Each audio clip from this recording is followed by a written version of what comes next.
There were many people who played and hummed this song in many places in the Tang dynasty.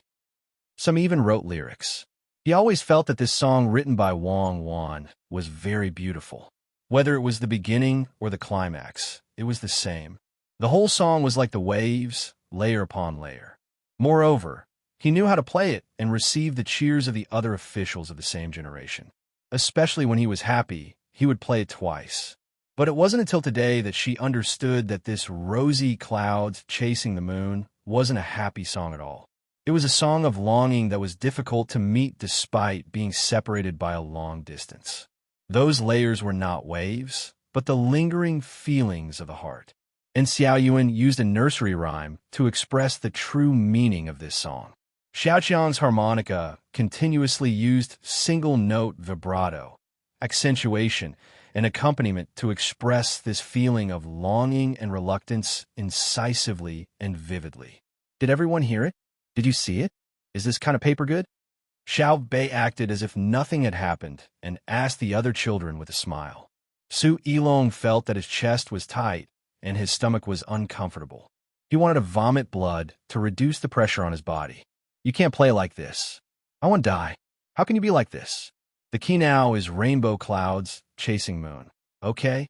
If it's not a damn white paper, can you still distinguish the priority? Su Yilong felt sad for Xiao Yuan. He thought to himself, Xiao Yuan, is your role just to cooperate with the white paper? Don't you know how many people who treat this as a happy song will feel ashamed when you understand the feelings of rainbow clouds chasing moon so thoroughly? Looking at the children in the tribe, Su Yilong felt balanced in his heart. Sure enough, the children did not think about the white paper. They were also affected by the song that was accompanied by the harmonica just now. One by one, they had not recovered yet. Looking at the situation, they wanted to play together and then had no choice but to part. After that, they could only chase after the moon like the rainbow clouds, but they could not catch up. Brother Yilong, what are you doing? Help me. Tell them, is this paper good? Xiao Bei's voice suddenly came. Okay. Su Yilong's mouth moved. Chapter 1353. Look, our Tang Empire's very knowledgeable and handsome young master also admits that our Tang Empire's children use good paper. Then, I want to ask, do you all want to go to Tang Empire? Do you all want to play with many children of the same age? As long as you open your eyes, there will be many children to play with you, and there will be endless good food. Do you all want to? Xiao Bei continued to sway the white paper. At least that was what Su Yilong thought. Yes. The children shouted in standard Tang Empire's language in unison. Su Yilong felt that just vomiting blood was not enough to express his feelings.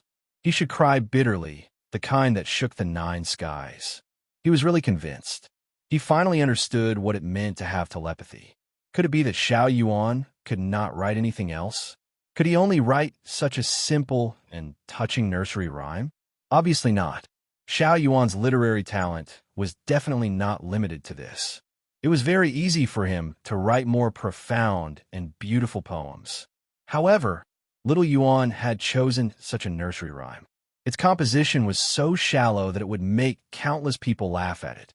Its content, when matched with the tune of rosy clouds chasing the moon, made people unable to laugh. He did not distinguish himself. He only cooperated.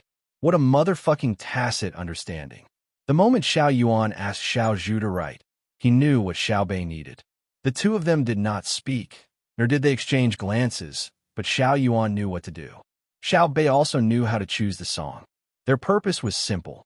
It was nothing more than to let the children of the tribe feel the pain of playing together, and then parting, and then tell them that they did not have to part in Tang Empire. At the last moment, Xiao Bao and Cuckoo were in charge of persuading the adults of the tribe to follow them to Tang Empire, while Xiao Bei and the rest could let the children of the tribe to assist them. How the hell are they going to let people live? I finally understand what strategic thinking is. The cooperation of Xiao Yuan, Xiao Zhu, Xiao Chong, and Xiao Bei is only one part of the strategy. Su Yilong felt a chill in her heart. She finally understood why the officials of the Tang Empire were so afraid of Xiao Bei and the other patrol inspectors. What was truly frightening was not the fact that they had committed 5 crimes, but the fact that there were 10 or 9 patrol inspectors. The most frightening thing was that they clearly knew everything, but pretended not to know when they were dealing with you. Thinking of this, Su Ilong no longer had any jealousy in her heart. It wasn't that she didn't want to, but she couldn't. When the gap was too big, there was no way to be jealous. She could only be envious and work hard to achieve this goal. He didn't know how Zhang Xiaobao and Wang Wan had raised this group of children. Why didn't his master and elders teach him like Xiaobao and Cuckoo did? He was also jealous of the chemistry between Xiaoyuan and Xiaobei. Usually, he would see Xiaobei bullying Xiaoyuan, and Xiaoyuan always looked like he was easy to bully. However, it was clear now that Xiaoyuan was not easy to bully. He was just coaxing Xiaobei, just like how Xiaobao coaxed Cuckoo many times. However, if someone thought that people like Xiaobao and Xiaoyuan who were afraid of women were easy to bully, they would instantly feel the fury of Xiaobei and Cuckoo. They would definitely fight to the death. Definitely. Su Ilong unconsciously said the words in his heart. At this moment, he also hoped that he had a girl like Xiaobei or Cuckoo to accompany him. It was okay to give in a little. A man who could make his woman happy was definitely happier than a man who was feared by others outside. Brother Ilong, definitely what? Xiaobei had already completed her task. Now, the children in the tribe were learning mathematics from Xiaohai, so she went near Su Ilong and asked him. Definitely. Yes, you lied to them. Su Ilong woke up at the crucial moment. How did I bully them? Xiaobei raised her head and asked. You said white paper. How many pieces of white paper does Tang have? When they arrive at Tang in the future and realize that the paper they use is not as white as the one you took out, how are you going to explain it? Su Ilong thought of what happened before and asked casually. Xiaobei blinked her eyes. That kind of white paper can't be used to write calligraphy. After writing, you will realize that the ink soaked back and forth. When the paper was processed, lime was added, and then talc was added. It can only be used to write with a pencil. In the future, I will teach them how to write with a brush. First, take out some white paper. After they write a few times, they will definitely feel that it's not good. This way, I won't have to worry, right? You this? Xiaobei, you even schemed against children? You took out white paper to attract people, and then used a brush to change it. I am a child. Brother Ilong, I am also a child. What are you going to do to me?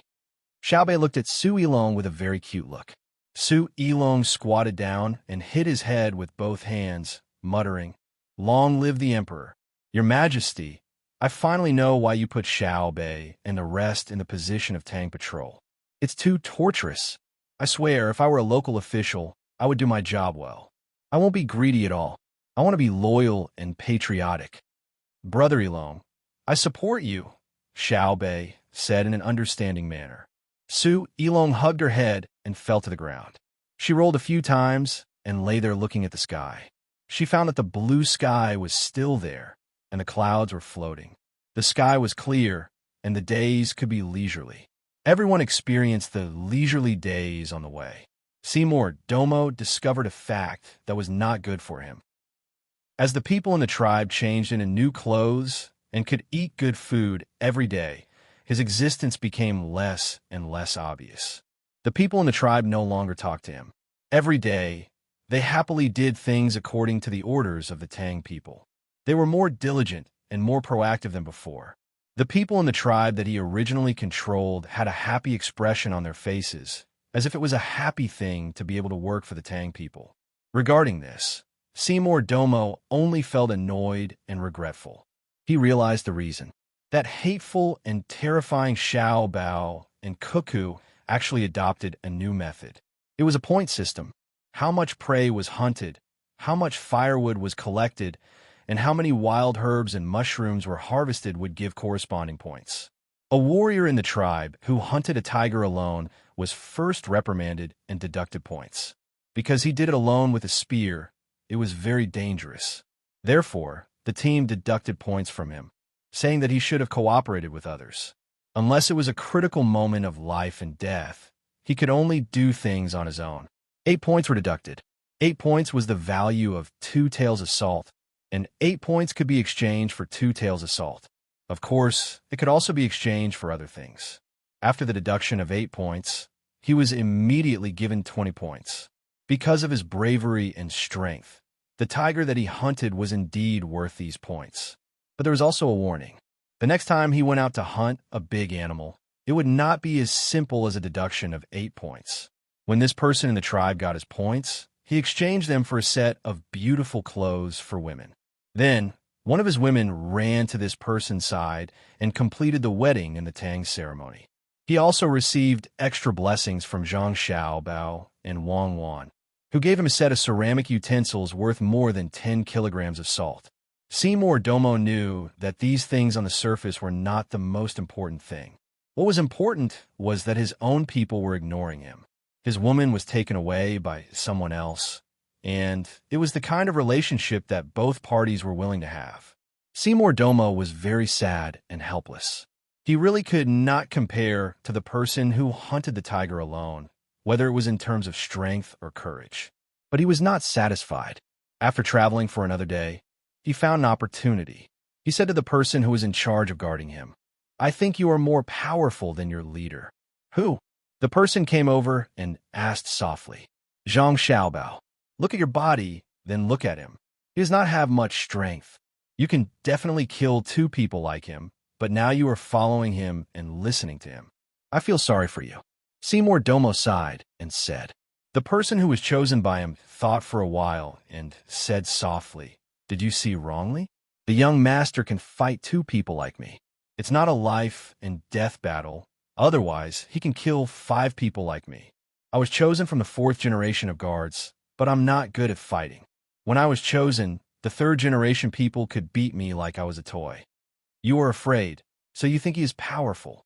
Just like me and my tribe. I am not powerful, understand?"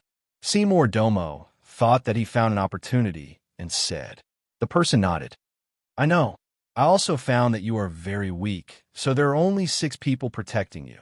If you can be like Little Master, there will be at least 20 people protecting you, and they will all be the 1st generation guards. You don't understand Little Master, so you think he is easy to bully. In this hot environment, if we were betting on Little Master, I would be dead now. You don't know Little Master's killing methods. He is more powerful than Little Lady, but he doesn't make a move." The person couldn't help but shiver as he spoke. Obviously, he had seen Little Master's actual performance. At that time, he jumped on roofs and ran on walls. At that time, he adapted to the terrain. At that time, he used spear and knife skills. At that time, he used close combat methods to exchange injuries for lives. Seymour Domo didn't know and was very puzzled. He looked at the person beside him and continued to persuade. "Don't think too much of him. Even if you punch him, he will dodge. I can see that you are very strong. Little Gongzi won't dodge. When I attack him, he will block and dodge. He will stick close to me, and the next moment, I will fly away. And even if I fly, Little Gongzi will continue to attack me. Do you think I don't know? Little Gongzi practices Bajiquan, body hardening skill, and the will to fight with his life on the line. Then go catch Cuckoo and use her to threaten him.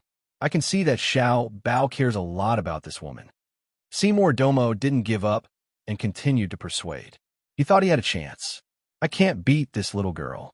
I can think of a way to kill her, but don't even think about capturing her. In my manor, there are also some women like me who are in charge of fighting. They have a name. They are called the Overlord Flower.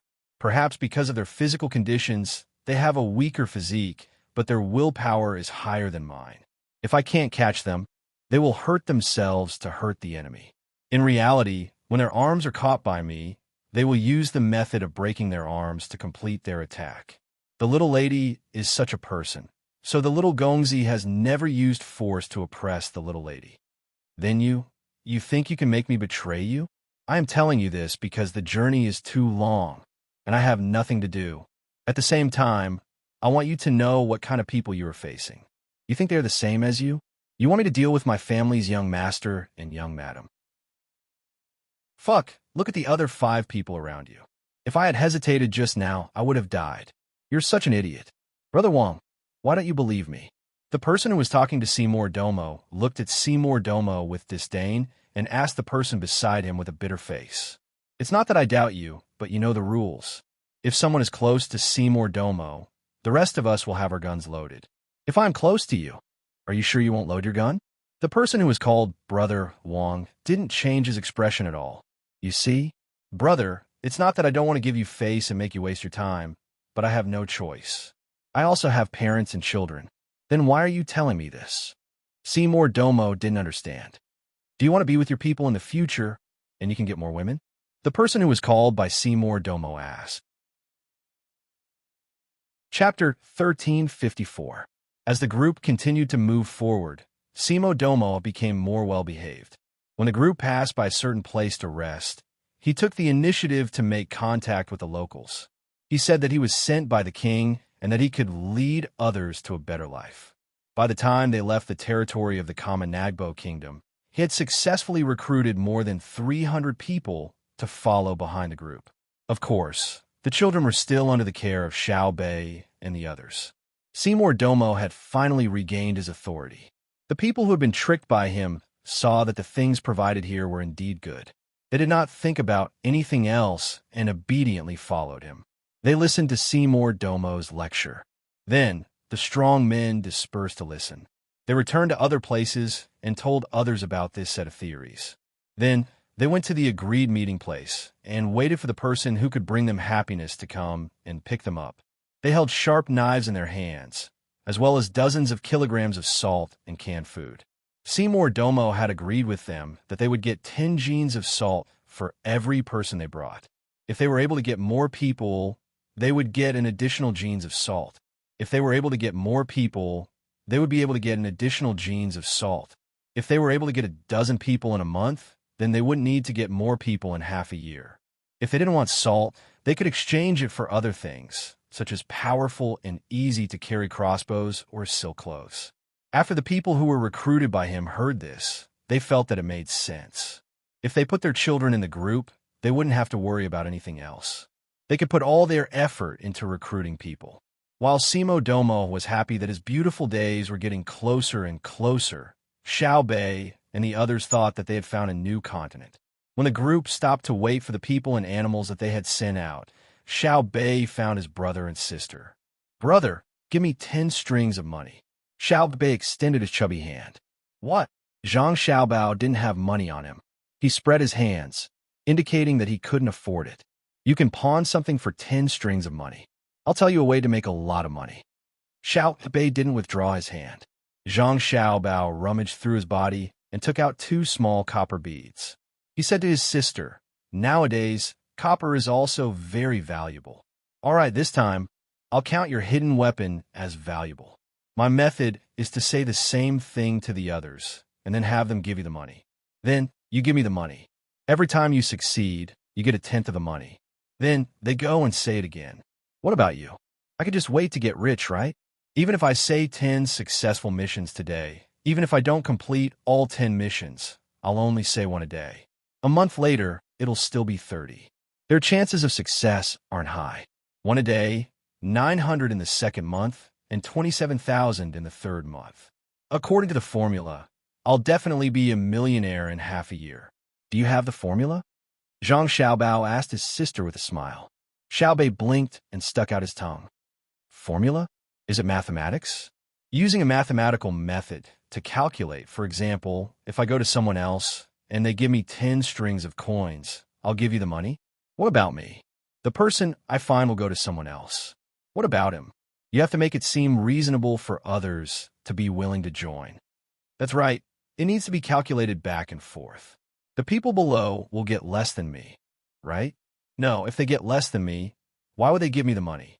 Xiao Bei thought it through very well. When it came to the specific organizational situation, she realized that it wasn't simple. She looked at her sister, hoping that she could give her an idea. Wang Wan patted her forehead. In the end, someone thought of it. "Xiao Bei, your method won't work. No one is willing to give you money for free. Moreover, if they can persuade others to give you money, why would they give it to you? So, I'll give you 2 methods. One is to get people to buy the new products of your precious candy house. One candy costs 50 strings of coins, and then get this person to help you sell the candy. First, let them brag about your candy. This is good, That is good. How much can they get for selling one candy? How much can they get from the next level? When they sell a certain amount, they'll be promoted. Wang Wan knew that pyramid schemes weren't good, but she was willing to explain this to her sister. She didn't believe that the little ones would be poor enough to participate in pyramid schemes. Xiao Bei thought about it and shook her head. No, how much is the candy worth? People aren't fools. No matter how luxurious it is, they can't sell it at such a high price. Moreover, there are more and more people participating. Everyone will eat candy, right? Then the second method. Actually, your brother is better at this than me. You prepare some capital, not too much, and then use you as a bank.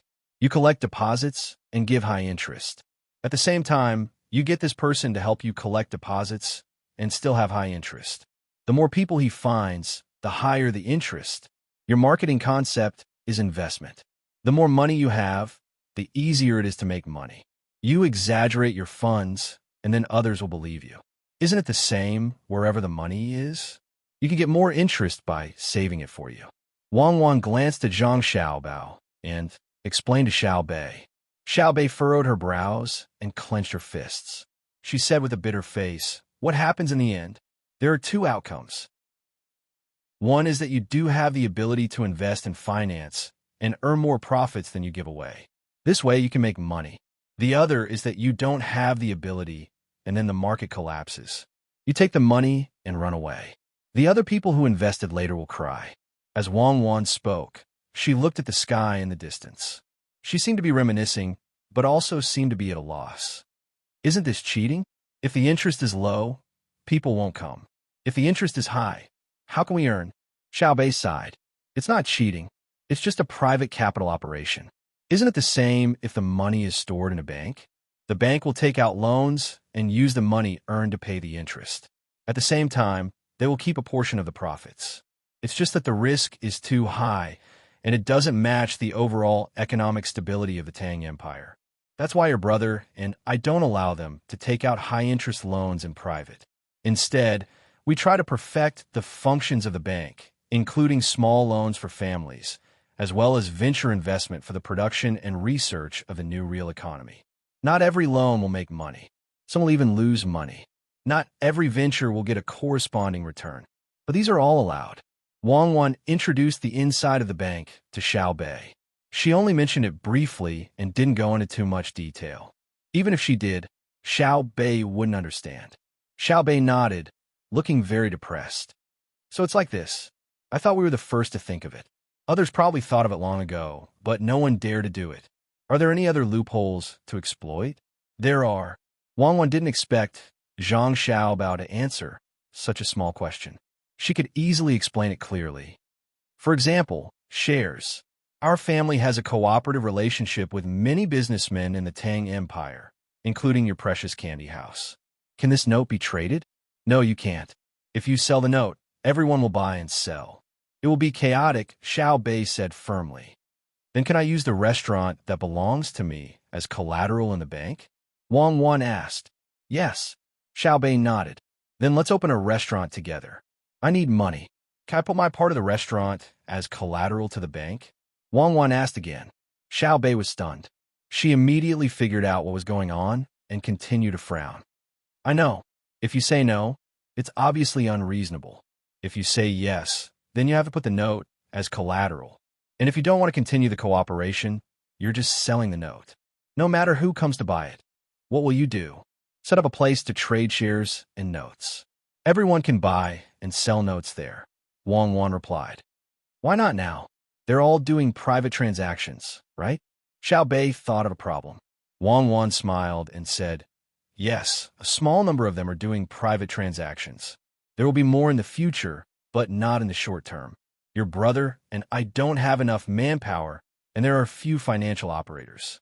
In a few years, you'll know that when a country develops, economic problems will appear one after another.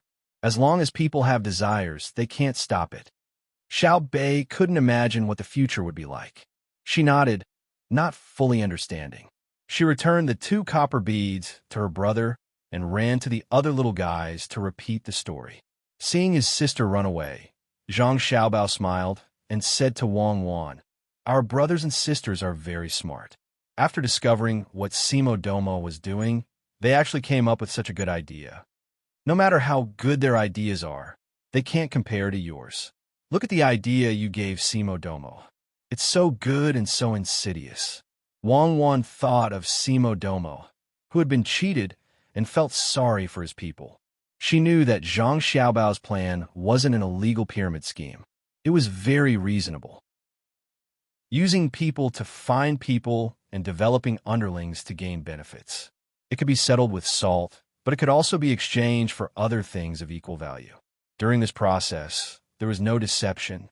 As long as people came, they would give. The more people they brought, the more things they would give out. The problem was that this was still a slave society, just like the places her team had to pass through. There, Zhang Xiaobao used salt to encourage people to catch slaves and use slaves to exchange for salt. Now, it was another way of saying it, but it was still encouraging people to catch slaves. When the people before really did exchange for salt and weapons, what would happen to the people who couldn't be persuaded? They would definitely use force to solve the problem. Then, they would form groups and gradually grow in size. They would use the money from selling slaves to continue to tempt others and arm themselves. In that case, the entire area would be included. What would happen to this place in the future? Zhang Xiaobao looked very innocent. He looked at Wang Wan with a confused expression and asked, "Who did I accidentally hurt again?" "No, you're helping others. I used the wrong word just now." Wang Wan looked back and said, "Thank you. I'll forgive you this time." Zhang Xiaobao sighed. Brother, there's a telegram. We've been contacted again. Look." As Zhang Xiaobao and Wang Wan were talking and joking, a group of little guys rushed over. Xiaobei led the way and waved the translated telegram in his hands. Zhang Xiaobao took it and glanced at it. He stuffed the telegram into Wang Wan's hands and said, "Someone is restless again. They think that I can't deal with them because I'm far away, right?" Wang Wan also read it and handed the telegram to Xiaobei for them to play with. She said to Zhang Xiaobao, "Previously, I was talking to Xiaobei about illegal pyramid schemes and stocks. This time, there's futures. I remember someone from Japan was playing this game. This is just a game of warrants. Now that food futures have appeared, can't they stop?" Chapter 1355. The Nine Little Guys and Su Yilong looked at the information on the paper very seriously. The content was not complicated. It said that there was a problem in the Hunan province. There were more than 300 land renters who did not sell the wheat after the autumn harvest in exchange for money to pay the rent. Instead, they directly took out the money to pay the rent. Then they joined forces and held a big trading party, saying that they wanted to buy wheat from people in other places. They used a broker as a guarantee. Each side took out 10% of the total price of the wheat as a deposit. A month later, the settlement would be made. If they could not pay, or did not have extra money to buy, the 10% deposit would go to the other side after deducting the broker's guarantee fee. After the imperial court learned about this, they did not know what to do for a while. They had to send a telegram to inquire about the same situation as before. That situation was that someone did not sell the grain. There was a certain connection between the two. Su Yilong and the Nine Little Guys did not see what was going on. It was nothing more than someone who did not sell the grain and then bought the grain. "What did you learn from it?" Xiaobei asked Su Yilong. Su Yilong scratched his head and carefully read the information twice. His eyes were still blank. He knew in his heart that things were not simple. Otherwise, why would the imperial court spend so much effort to contact Xiaobao? Was it hoarding? Obviously, it was not that simple. How much could 300 land renters hoard? For a small area, they would have a great influence together, but it did not matter at all to the whole Tang Empire. Obviously, someone in the imperial court saw the problem behind it, but could not solve it. To be precise, it was not that they could not think of a way. An administrative order was passed down, and the world was peaceful. Without an order from the government, it was estimated that the imperial court did not want any risk to deal with it by such means. That would cause the order to change in a short time, which was a blow to the authority of the government. Now that the telegram was sent, it was to let Xiao Bao deal with people through economic means, playing the game of Jianghu, and using a strong foundation to deter people who were ready to make a move. After thinking for a moment, Su Yilong said to Xiao Bei and the others, "The imperial court saw that this matter was not simple, so they asked your brother and sister to deal with it. The purpose is, we understand. The purpose is to make people with bad intentions fear my brother forever. Once the administrative order is used, although the merchants will be honest, they will have thoughts of winning. From then on, they would no longer be worried about my family, nor would they be afraid of the top-ranking list. They would constantly look for loopholes to change the policies of the imperial court, thereby influencing political power. But if my brother wins, they will have to behave for a long time. A person's fear is not how strong the enemy is, but how deep the enemy is. The unknown is the most frightening, and my brother is such an existence. But what we're asking you is not the situation I'm talking about. It's what you've analyzed from the telegram that the imperial court is worried about. Why didn't you think of it?" Xiao Bei rolled her eyes at Su Yilong in dissatisfaction. She said what Su Yilong wanted to say and asked again. Su Yilong smiled embarrassedly and continued to scratch her head. "No, if I could think of it, why would the people in the imperial court ask about your brother? Have you guessed it? How can we ask you if we can guess it?" Xiao Bei smiled slyly, then looked at her brother and sister and asked, "Sister, you were talking about futures just now. What is that?" Wang Wan looked at Zhang Xiaobao. Zhang Xiaobao was indifferent. It was not that he did not understand, but he felt that such a small question should not be answered by him. Wang Wan glared at Zhang Xiaobao fiercely and explained to her brothers and sisters. Futures is a term that stipulates that goods will be traded within a certain period of time, or is expected that goods will be traded at a certain time.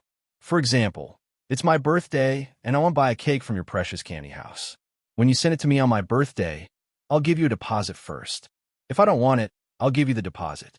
If you don't send it, you have to compensate me.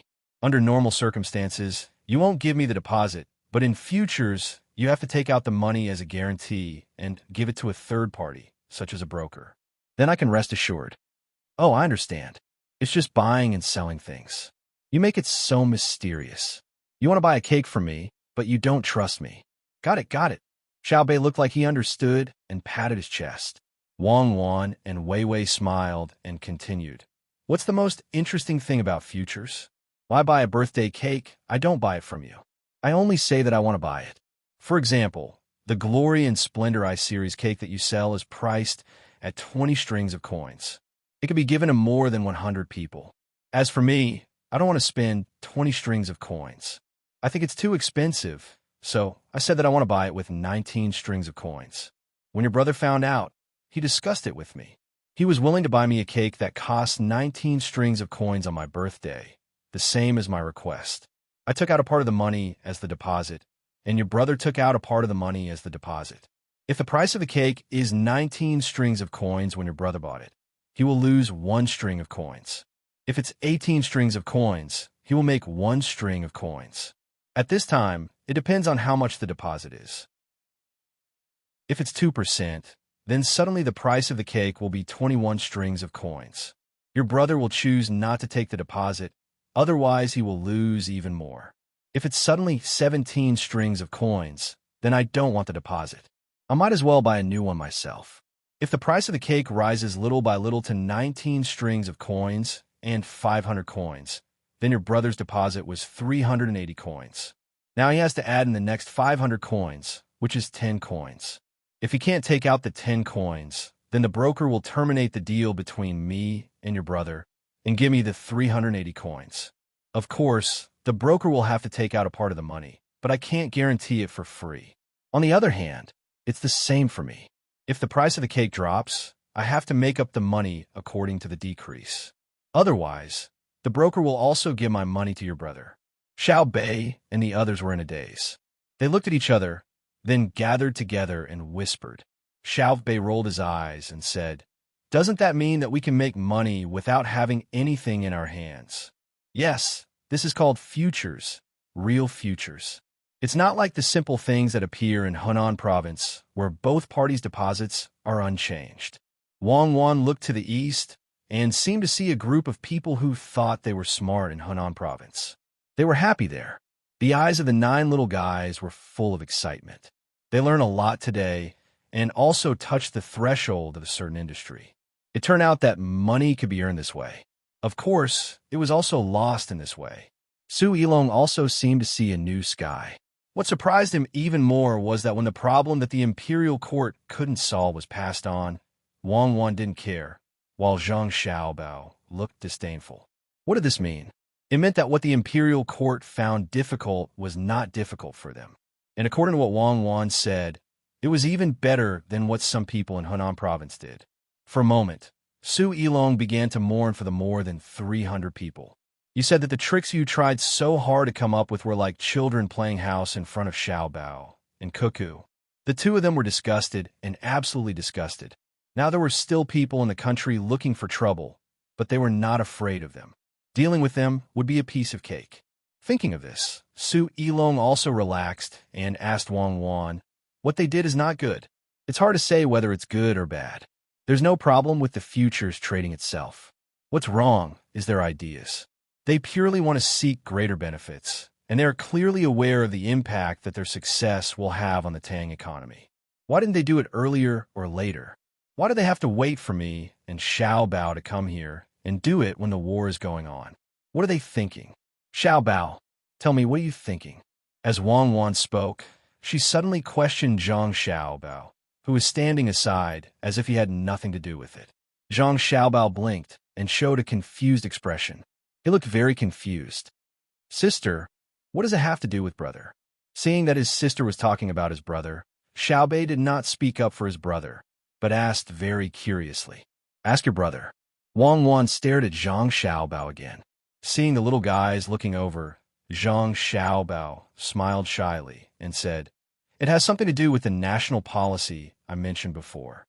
One is the centralization of agriculture, and the other is the rent discount rules. After promoting agricultural production and reducing the excess loss in the process of direct payment of grain, it will inevitably lead to the concentration of grain in the hands of individuals. At the same time, there will be more fluctuations in the price of grain. This is the two-sided nature of the matter." This matter was caused by you, brother?" Xiaobei was surprised. "Don't push the responsibility to me. I didn't go back. I thought it was too late to deal with it when I went back. Who would have thought that there was a group of stupid people who think they are smart? They don't want to live a good life, but they have to find trouble." Zhang Xiaobao would never admit that he was guilty. Su Yilong didn't know what to say. She found that she couldn't keep up with the others' thoughts, so she had to ask the question that she had been thinking about before. "Xiaobao, what did they do wrong?" "They didn't use the normal way of futures to protect the price. They maliciously raised the price." Zhang Xiaobao didn't need Wang Wan to say it this time. "Protect the price?" Xiaobei asked. Zhang Xiaobao nodded. "Yes, protect the price.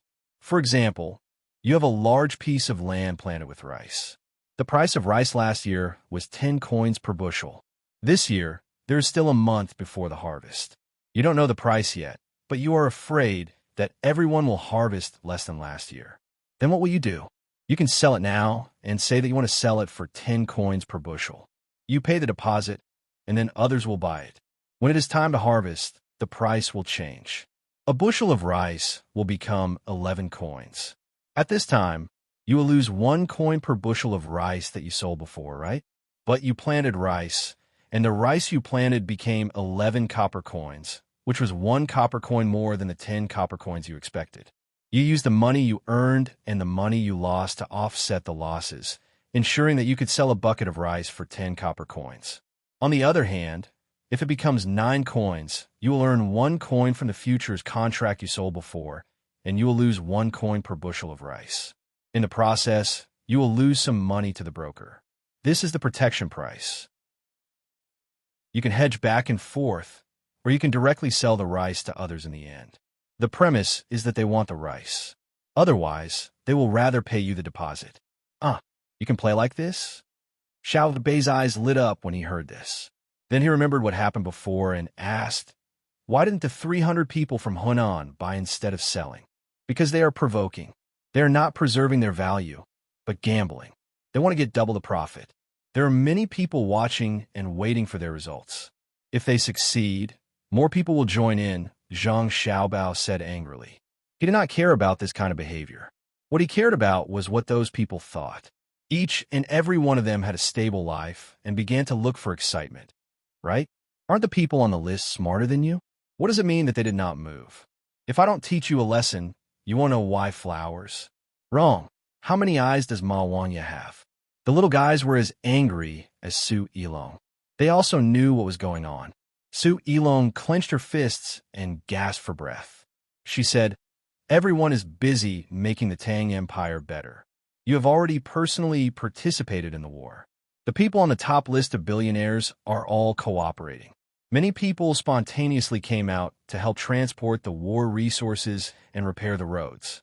When everyone is united, there are still people who play tricks behind their backs. They deserve to be killed. If they can be killed, there won't be this telegram." Xiaobei was just angry, but he was not worried. He rolled his eyes and came up with an idea. "Brother, sister, should we let Chong Pingsong release the grain now? Kill them at a low price." Wang Wan touched Xiaobei's head. "No, Chong Pingsong is the intervention of the Imperial Court's administrative order. It will disappoint the people on the list. In fact, this kind of thing can be solved by you guys. Yes, it's enough for you guys to do it." Zhang Xiaobao also echoed. Xiaobei and the others were stunned. They looked at each other and did not know how they could solve the problem. However, they knew that their brother and sister would not talk nonsense. If they said that they had a way, then they must have a way. In an instant, they were excited. Xiaobei clapped his hands. "We can deal with them? Ha! I'm happy when I think about it. In that case, we will be more powerful than you two. We will let them know that their little tricks are useless and not even worth you two to do it. We will scare them to death. Let's see who dares to watch and is ready to learn from them." Su Yilong's head was full of question marks. The Imperial Court's problem fell on the 9 children? If it was really done, more than 300 people in Hunan province would be sad. So he asked, "How do we do it?" Yes, tell us. We will deal with them." Xiaobei waved his fist. Wang Wan still had a calm smile on her face. She said to her younger brothers and sisters, "Now that your darling candy house has stopped the cake business, with the autumn harvest in various places, the cake business should also be reopened. There's a kind of cake that can be made with the method of making ice cream, but the price is more expensive. There's also a kind of cake that can be made with rice flour, and the taste and texture are not bad.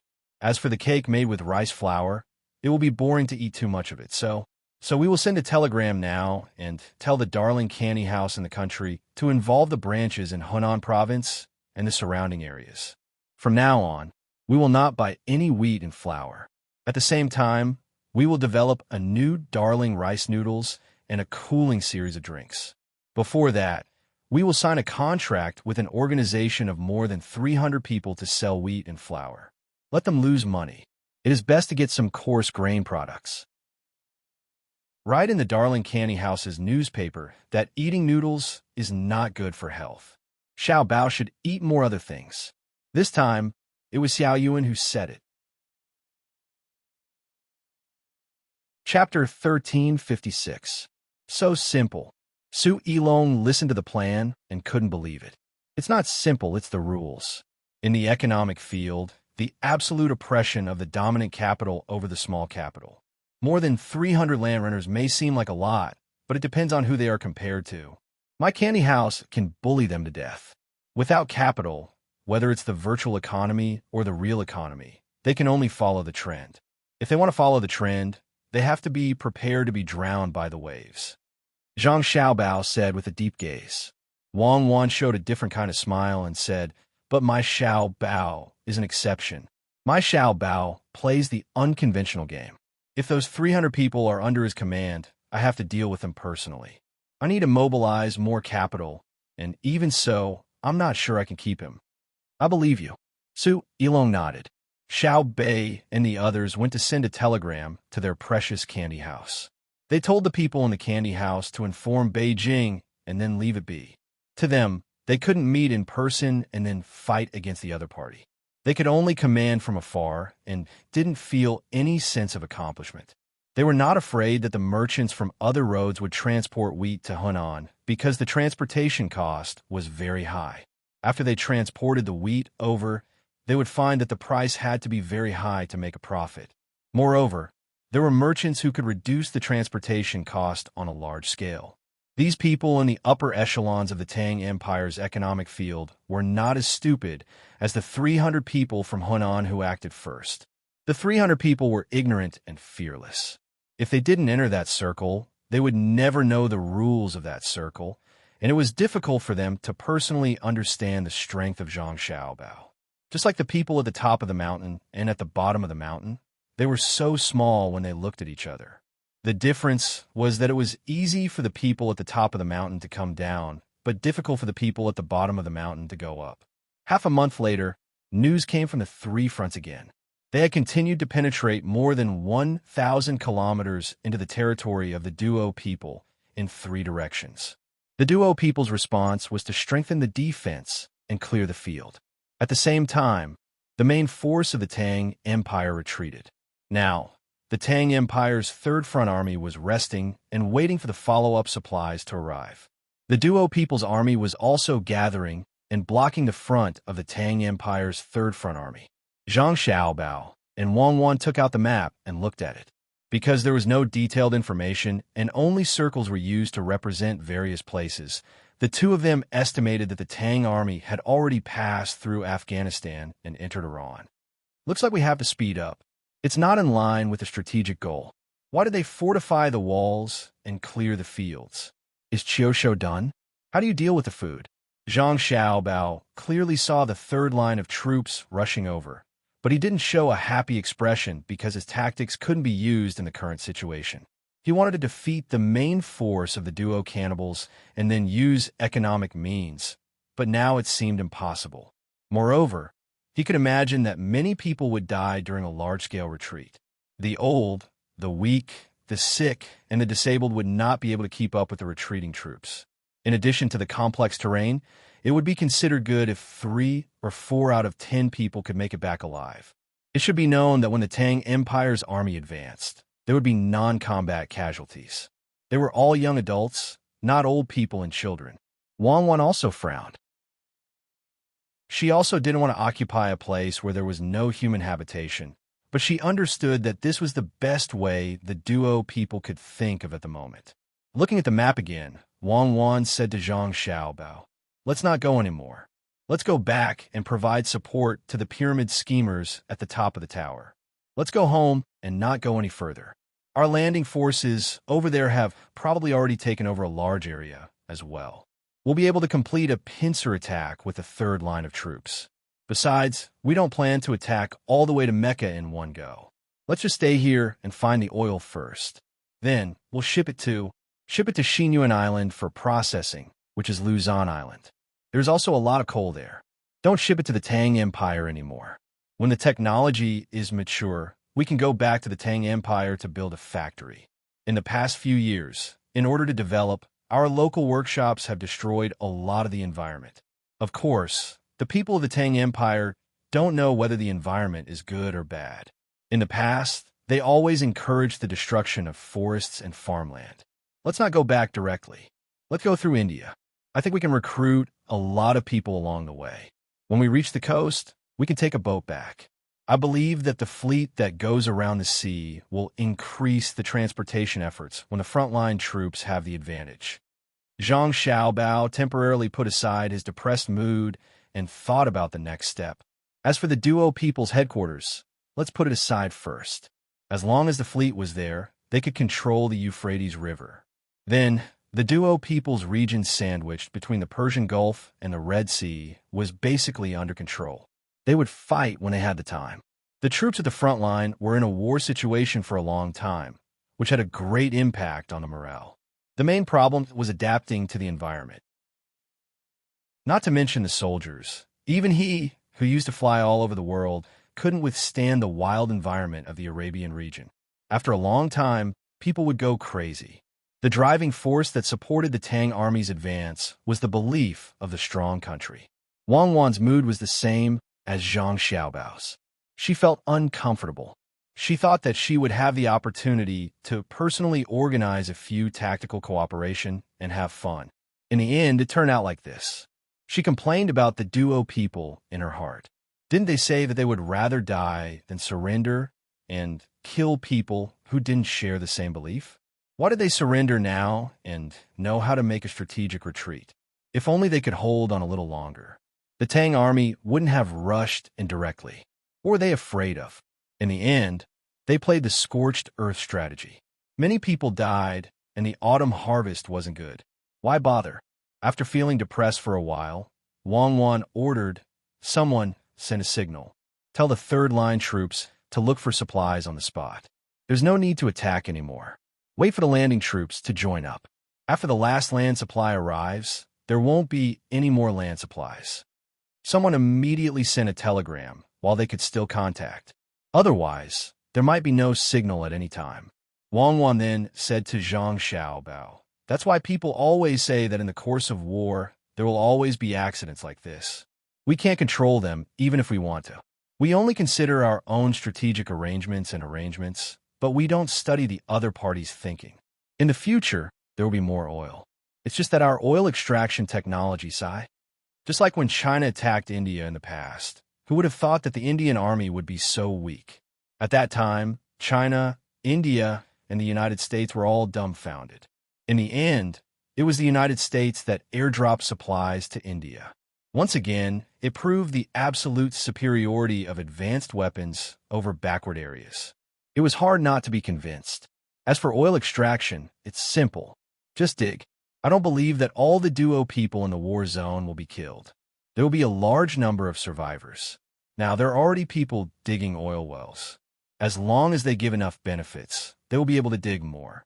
For example, in our Great Tang, other than the oil that flowed out naturally, there's also the oil that has just been dug out. This kind of technology doesn't need to be used in the duo people area for the time being. To them, oil doesn't have much use. One is used for war, the other is used for fires, and the other is used to treat skin diseases for camels. It's not worth much. Once it's dug out, it's very simple to fill it up. Just a few barrels, and it'll be a ton. We can give them more valuable things in exchange, such as cooling ointment and toilet water. 10 tons. They only need 10 tons of oil to get a small box of cooling ointment. After applying a little, they won't have to worry about getting heat stroke easily. It's suitable for both young and old. Zhang Xiaobao couldn't think of a better idea. The industrial foundation was there, and the current Great Tang was using indigenous methods. It wasn't easy to get a gasoline engine and make a plane, but until now, there was no news of it taking off successfully. Wang Wan sighed. A lot of resources have been wasted, and now you're starting to scheme against people. You didn't have a chance to carry out your previous schemes. Do you have anything to say? What should I say? I'm used to it. Not every scam will succeed. There will always be stupid people. If you put food in front of them, they won't even open their mouth. How can you trick them? Let's first occupy the line between the Euphrates River and the Persian Gulf. After that, we'll discuss with the duo people. In any case, that place wasn't theirs in the first place. While their teachings are still not stable, we should quickly change them and instill the idea of loyalty to the country in them. As for the plan to build a road that connects here, we'll continue to postpone it. However, we don't know the specific situation. If we can build a road here, it's better to build a road in our Great Tang first. Zhang Xiaobao said as he rolled up the map. He leaned back on the chair and closed his eyes to rest. Wang Wan, on the other hand, pulled a chair over and laid down, resting her head on Xiaobao's lap. During dinner, the two of them announced their decision to go back. The happiest one was Su Yilong. He felt that if he continued to follow the team, he would die in a foreign country. He admired the soldiers who came to fight. They suffered more than him, advanced faster than him, and still had to fight the enemy. Whether it was the psychological or physical pressure, it was countless times greater than him. At dawn the next day, the team set off and headed south.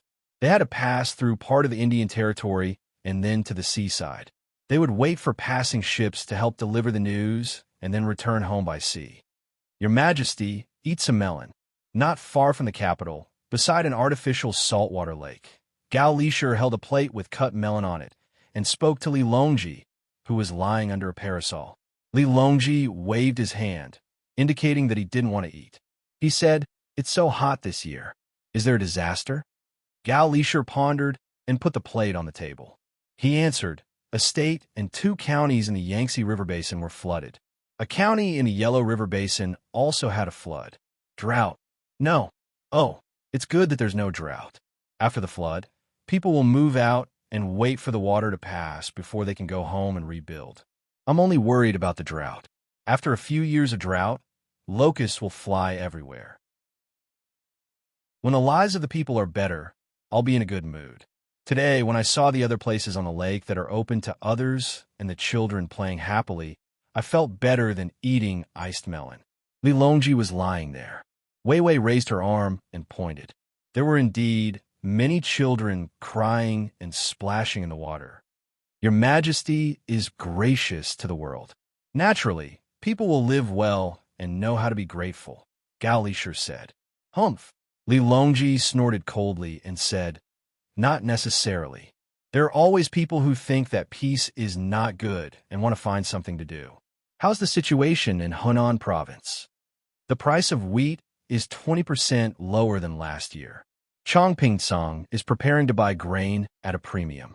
The price is the same as last year, but they have to wait. They have to wait for Xiaobei and the others to finish the contract with the candy house. It's estimated that those people have lost a lot of money because they negotiated with the candy house for too much grain." Gao Lisher rejoiced in his misfortune. Chapter 1357. While Li Longji and Gao Lisher were talking, Empress Wang and Wu Huifei, who were wearing swimsuits, also came to the shore. While pouring water from the bucket onto themselves, they listened to Li Longji chat. The two of them liked this lake very much. They didn't have to swim by themselves. They just had to lie down casually, and they wouldn't fall in. However, there was also a disadvantage. There was too much salt. Every time they came out, they had to wash it, otherwise it would hurt their skin. Hearing that the topic was about the Hunan Road, Wu Huifei, who had just finished washing up, interrupted and said, "I also heard that the candy house signed a contract with more than 300 people for 1 million strings of coins. If they can't come up with enough money when the time comes, they will lose 100,000 strings of coins. On average, each person who rents the land has to come up with 3,000 strings of coins, which is enough for them to earn a few years." Empress Wang came over while drying her hair. Hearing Wu Huifei's words, she was worried. If they come up with the money, where are the little guys going to find food for them? It's grain for 1 million strings of coins. How high will it be? Li Longji chuckled. He looked at his empress, then at Wu Huifei, and shook his head. Obviously, the empress couldn't compare to Wu Huifei in this aspect. Gao Lisher explained, "Empress, don't worry. 1 million strings of wheat is a lot, but it depends on who collects it. The Hunan Road is only near the Yellow River. Water transportation is developed, and there is a railway passing through. Even if they transfer it from other places, they can transfer the grain here." Empress Wang thought about it and felt that it was right. Although it was the little guys who did it this time, they had Xiao Bao and Cuckoo behind them. At the same time, the candy house itself had cooperation with many people, such as logistics and grain companies. Even if her uncle and Cuckoo didn't care, the little guys still had a way to send the wheat to the place. Empress Wang was just happy for a while, but now she felt a little uneasy. Although she didn't care much about economic issues, she still understood some things. She asked, "What about the transportation cost? If the transportation cost is more than 1/10 of the cost, Xiaobei and the others will lose money. I don't want to see the little guys lose money." The more Empress Wang thought about it, the more she felt that her consideration was reasonable. More than 300 people in Hunan Circuit had made a mistake. As a result, the little guys went to clean them up and even paid for it. If the money was wasted on transportation, wouldn't it be a lose-lose situation? Wu Huifei picked up a piece of watermelon and was about to eat it. Hearing Empress Wang's words, she stopped eating and said with a smile, "Sister, you are thinking too simply. It doesn't cost much to transport from other places to Hunan to the area where the 300 people are. Have you forgotten who controls Hebei province? Ever since Xiao Bao and Cuckoo had solved all the tribal problems in that area had always been the center of grain farming. There were early rice, late rice, spring wheat, winter wheat, rape, sugarcane, soybeans, and so on. The grain produced in Hebei province could solve the grain supply and demand problem of several provinces. That was a plain. Originally, that area was not under the actual control of our dynasty, so the grain had little impact on our country. Now, it was not the same situation as before. In addition, Xiao Bao and Cuckoo controlled all kinds of crops in the northeast area. If they were not loyal to the emperor and patriotic, they could have messed up the agricultural economy of our dynasty. Especially this year, the Ministry of Works and the Agricultural Temple worked together to modify the diesel engine into a suitable machine for farming. Before the beginning of spring, we did not have to worry about a disaster in some part of the country. The cost of growing grain had always been very low. It was just that in order not to affect the price of grain in other parts of the country, a small part of the price was artificially raised by them. More of the grain was brewed into wine by them. Some of it was sold overseas, and some of it was stored. Without the two of them controlling that large area, how could His Majesty dare to be so casual in the court? For example, the general controlling the military power in Luoyang was not someone His Majesty wanted to hold before. It was not that His Majesty thought the other party was loyal, but that he didn't care. "Oh, please forgive me, Your Majesty. This concubine talked too much." Wu Huifei, who was talking endlessly and excitedly, suddenly realized that as a member of the harem, she had been too ostentatious today. She should have followed the Empress and managed the harem well. It was not right to run out to discuss politics. Furthermore, she had dissected His Majesty's thoughts in front of others. If the ministers knew, there would be a good show to watch in the next morning court. Li Longji, who had come out to relax, did not mind. He lightly patted his leg and said, "There's no harm in talking about it today. I really do think so." With Xiao Bao and Cuckoo around, no one in the Tang Empire would dare to have other thoughts. Unless they can get rid of Xiao Bao and Cuckoo first, they would all have to obediently work for me. As for the matter just now, I want to add a point. Other than the grain in the Hebei province, which can be transported after crossing the river, there is another reason. Even if those 300 people had the money to buy the grain, they would have to bear the loss of 10%. Where would they sell their wheat in the future? It doesn't matter if Xiao Bei and the others put 1,000,000 strings of coins in their hands. They have more money now. If they keep putting it in the bank, can those 300 people afford it? If they want to sell a small amount, the surrounding area will be saturated with wheat. If they ship a large amount to a distant place, who will they sell it to? Merchants who can afford to buy the goods don't dare to buy it. Therefore, their losses will be greater. After Your Majesty and Sister Huifei's words, I feel better again. After this matter, those who have other thoughts should be honest. There is no need for Xiao Bao and Cuckoo to do anything. Only the little guys can deal with them. But what about the 300 people who rented the land? Empress Wang began to worry for the people who had been cheated. Although the actions of those 300 people were hateful, they were still people who had supported the lease of the land. If they really lost their capital and even owed more debts, would they be able to survive until next year? Sister, don't worry. Xiao Bei and the others won't kill them all. They just want to warn people and don't intend to take advantage of them. Sister, you will know when the time comes. Wu Huifei's understanding of human nature was much better than Empress Wang's, and she was also good at scheming. Back then, she had almost gotten rid of Empress Wang, but Wang Wan made a move later. That's good, that's good. Empress Wang was completely relieved this time. Wu Huifei also took advantage of this happy moment to say to Li Longji, Your Majesty, go down and swim one more time. Unfortunately, it is open to the public, and there are too many people. Her obvious hint was understood by Li Longji and the others. Empress Wang's face turned slightly red. Li Longji suppressed the restless thoughts in his heart and sighed. If it is not open to the public, how can it be profitable? Even if Xiao Bao and Cuckoo don't care about this money, can I monopolize it? This is not the palace. What will the people think?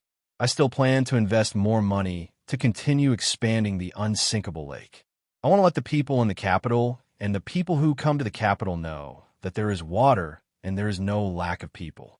It belongs to the category of physics, so that children will have an interest in this area from a young age. Speaking of which, I can't do as well as Xiao Bei and the others. Every candy house has a swimming pool for children to play in, and it is free. This way, when the weather is hot, the children don't have to play in other water to prevent danger from happening. Didn't Your Majesty already give them tax exemption? I think it's good to expand it. There is so much salt in the sea, and it can't be used up easily. The lake doesn't need to be dug too deep, and it won't cost much to transport the salt. Wu Huifei quickly said something nice. Li Longji stood up from the recliner and stretched his arms. Let's go, into the water. In a large courtyard in Hunan province that was connected by someone, the 311 people who participated in the speculation of the wheat price were all gathered here. At the same time, there were people from the broker house watching over them. They were not afraid that they would not pay, but they were worried that they would take things too hard and commit suicide. Now, everyone who knew about this understood that the 300 people who joined forces were in for a bad time. The price of wheat did not rise as expected, and instead fell a little. Their opponent was the Tang Empire's patrol inspector, who was also the cute Xiao Bei and the other 9 people. Some people were gloating. They wanted to see what would happen to this group of people who were looking for trouble. Some people were surprised that the local incident had alarmed the Zhang family and Wang family. It seemed that their actions had angered Xiao Bao. Some people were glad that they did not participate when they were found. Otherwise, they would be one of the unlucky people. The merchants who had more money were in awe of Xiao Bao. They had long seen through the hidden meaning behind this incident. They knew that the imperial court and the Zhang family and Wang family would deal with it. However, they did not expect that the one who made the move was not Xiao Bao, but an even younger child. From the fight between the two sides, they could feel the will of Xiao Bao and Cuckoo. They did not need to deal with it personally. This was not only to suppress the 300 people, but also to warn others who had the same idea. It was also to deter people like them who had entered the ranking list. The meaning was very clear. Haven't you merchants been trying to test our methods all this while? Then let's see if you can find a loophole and make us unable to deal with it. Didn't some of you want to know how powerful I, Xiao Bao, am? Now you see clearly, right? I, Xiao Bao, am no longer capable, so I can only let my younger brothers and sisters take action. Who will be the next batch of people to test? The merchants in the ranking list knew that this kind of deterrence was the most powerful. The 300 people had just thought of a move, but before the spectators could increase their confidence, they were immediately dealt with. Xiao Bao did not even bother to deal with it personally. Not to mention that they did not manage to find out the truth. It made Xiao Bao seem even more profound. Perhaps in the future, when someone thought of a good move, it would still be Xiao Bei and the others who would deal with it. Xiao Bao could not be bothered with it. This was a blow to their confidence. When they thought that they had become stronger and could touch that high and mighty existence, a clap of thunder woke them up. What they had touched was a dream. The people in the broker house naturally understood the intentions of the Zhang family and the Wang family. They also understood that Xiao Bei and the others could not force 311 people to their deaths, so they had to protect them well and persuade them. At this time, someone was talking to 311 people. This time, what you did was really overboard. Xiao Bao and Cuckoo are waiting over there. Instead of helping them, you want to take advantage of them. Making money from war is a big crime. Do you see? They have made a move, and you are about to lose all your capital and owe them a debt. But don't worry. There is no obstacle in life that cannot be overcome. I believe you all know that Xiao Bei and the others will not be ruthless. If you don't want their wheat, you can just pay the deposit and distribute it to you. Each of you will pay 3,000 strings of cash. That's a lot of money. I understand, you understand, and Xiao Bei and the others understand. You should do what you should do now. Settle down and wait for Xiao Bei and the others to save you, okay? Don't worry, after all, you still supported Xiao Bao's national policy. You have both merits and faults. The 311 people who were listening were all silent. Chapter 1358. Our Tang Empire will get better and better in the future. Once a person dies, they will never see the future again. Live, do everything you can live.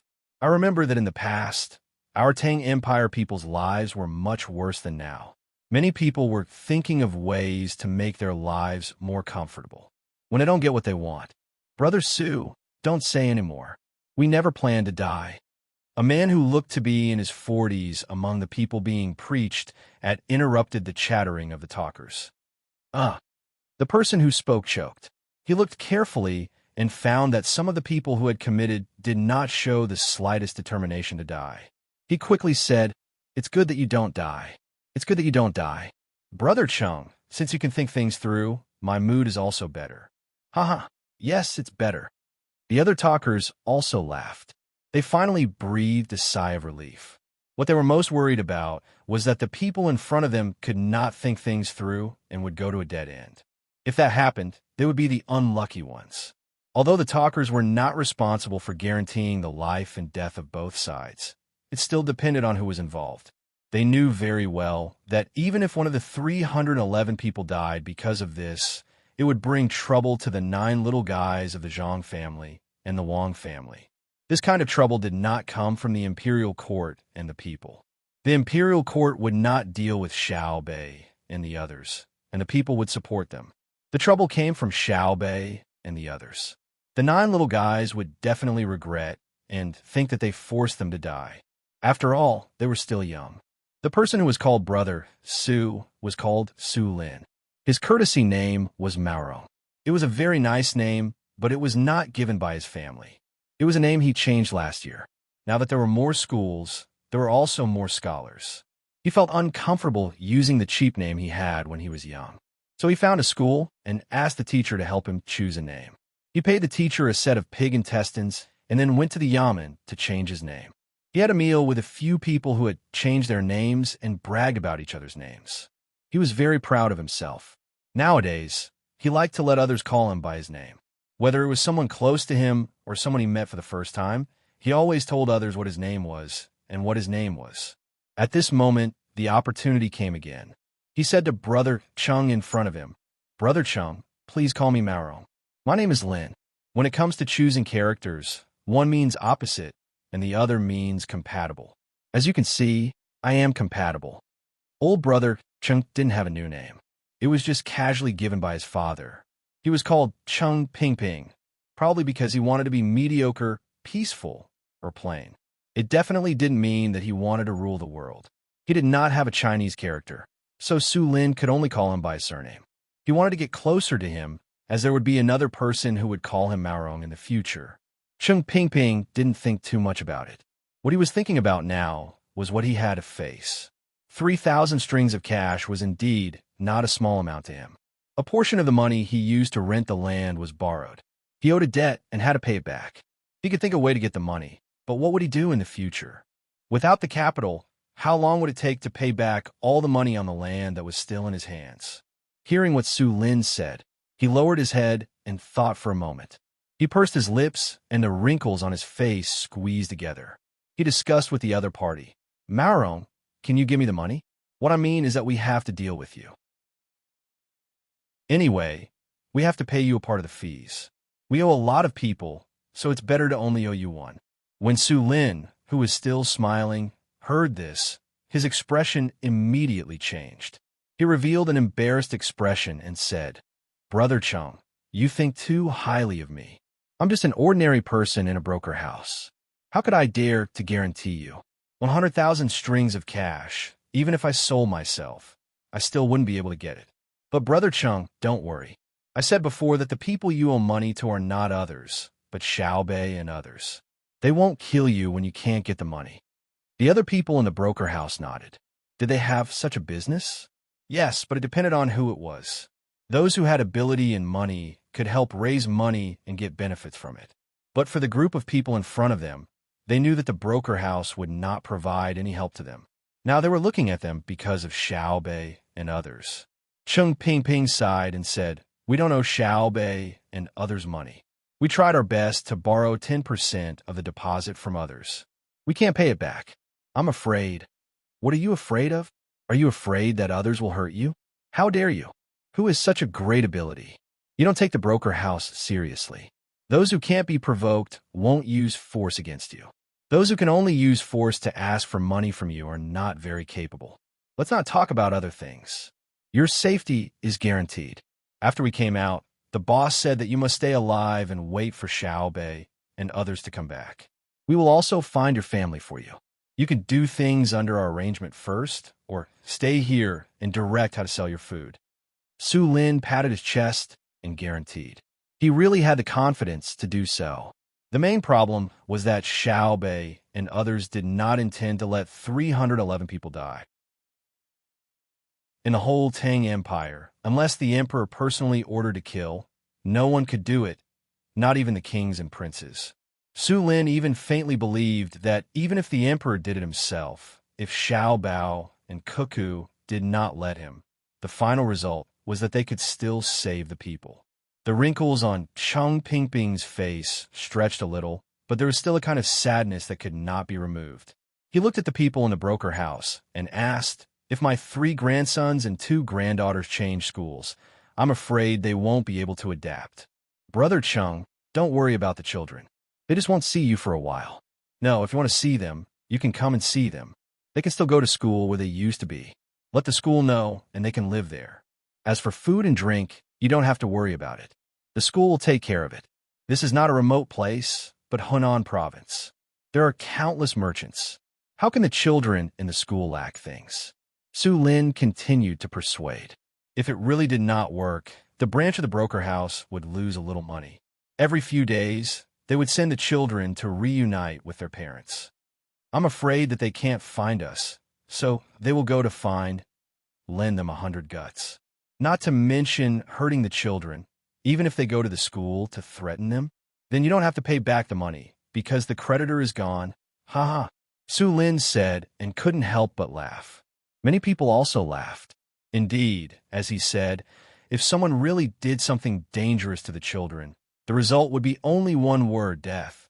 As everyone talked and laughed, the mood of more than 300 people changed unconsciously. They all thought about it and found that they really did not have to worry too much. It was just owing money. They could find a way to pay it back. While they were talking, in the middle of the day, the people of the broker house began to deliver food. The dishes were not bad. There was a fried eggplant, a scrambled egg with cucumber, and a bowl of mung bean water, sorghum rice, and salted beans. However, this money had to be credited to the accounts of more than 300 people. When there was a chance in the future, they would collect it from them. The taste of the food was naturally not as good as that of the small pot, but the more than 300 people who had temporarily put down some of their worries had a good appetite. They ate very happily. Everyone ate and chatted. Su Lin was still the most active person. He held a large bowl and squatted near Cheng Pingping. He ate a few times and asked Cheng Pingping, "Brother Cheng, I want to ask you something. They were led by you. What were you thinking at the beginning? Why did you have to pick a critical moment to find trouble?" Cheng Pingping's hand movement paused. He simply held the chopsticks in his hand. His eyes looked over the bowl and stared at the ground in front of him for a while. Just when Su Lin couldn't help but ask again, he finally spoke. "I didn't want to find trouble for anyone. When Xiao Bao made the national policy, we were the first to follow. Then we found that by doing so, we could make a lot of money. So my heart became alive. Before, we didn't have the opportunity to make a lot of money. Now the opportunity was in front of us. We could reach out and touch it. Wouldn't it save us many years of work? We got together and thought about it. We had a lot of land in our hands. The wheat was also under our control. If we worked together, we could raise the price and lower the price if we wanted. Especially now that there was a war, the army used a lot of food. Our food couldn't be directly transported to the battlefield. It was too far. The imperial court's method was progressive transportation. The food would be transported from one place to another. Once the food was transported, our Hunan circuit would inevitably lack food. The grain merchants would raise the price. Since that was the case, why didn't we raise the price ourselves and then sell it? You know what happened next? We came up with a plan. If it succeeded, we could make double the money. As for failure, we really didn't think about it. We have a lot of people, a lot of land, and a lot of food.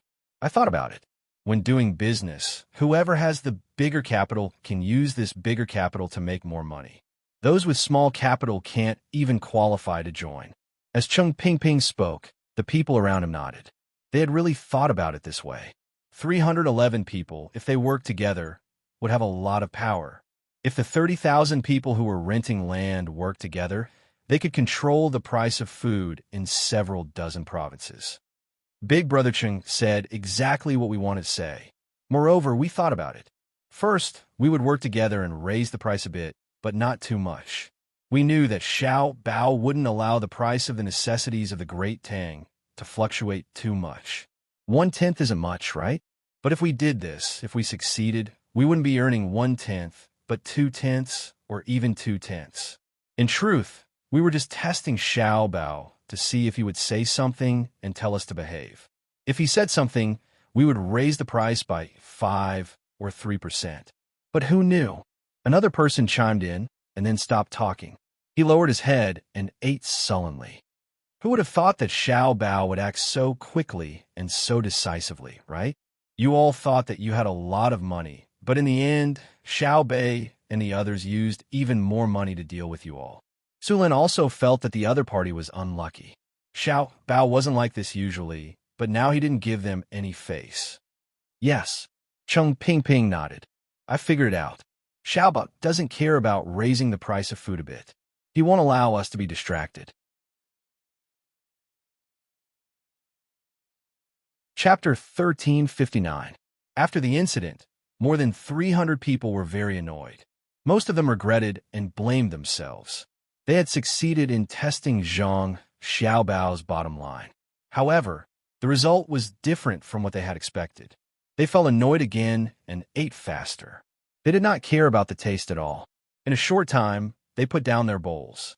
Some people took the initiative to help wash. This work could not be done by the people from the broker house. Otherwise, they would have to pay more. The more than 300 people suddenly had nothing to do. The people from the broker house also could not find any entertainment. Their job was to accompany the other party and watch over them. They did not want to let anything happen to them. The sun began to move to the west, and the shadow on the ground grew longer.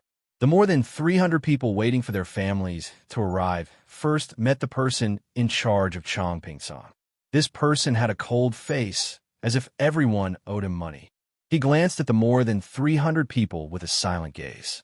Everyone who was seen by him lowered their heads. They had seen people from Chong Ping Song before. It was not the expression of the person in front of them. Instead, he smiled when he collected the grain and when he gave out the grain. He gave people a very gentle feeling. Why was his attitude different? It was obvious that what they had done had angered him. There are still a few days until a month. You signed a contract with Xiao Bei and the others for a month. Are you going to continue to wait, or admit your failure now and pay the money?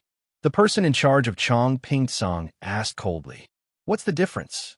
Chung Ping stood up when he saw everyone looking at him. The person from Chong Ping Song glared at Chung Ping and said, the difference is that if you pay the money now, I will collect the grain immediately. Look at what you have done. You have to raise the price of wheat. How can I, Chong Ping Song, collect grain? If I collect according to the normal market price, people will not sell to me because of the high price. Everyone is waiting for a month to come. Then they will consider whether to let me, Chong Ping Song, buy it. The person in charge was very angry. Chong Ping Song and other places had stored the grain they harvested last month, but he was still waiting. A lot of work was delayed. Collecting grain was not as simple as taking out money to buy the grain and sending it to the granary. They had to screen it, look at the weather, and design the mat and fence used to release the grain. If one was unlucky and the grain was bought before the enclosure was made. Moreover, the measures to prevent moisture were not appropriate. When a grain was not protected properly and there was a heavy rain, the wine could be made directly. Otherwise, the wheat would germinate and become moldy. However, Chung Ping and the others insisted on raising the price of the wheat. The other local people were watching and did not buy at all. They were not willing to sell to Chong Ping Song at the normal price. Now, The price had dropped because of Xiao Bei and the others, but Xiao Bei's contract with the other party hadn't expired yet. If they were to accept the wheat now, a portion of them would be willing to sell. That way, the price of the wheat would increase, and Xiao Bei and the others would definitely suffer losses.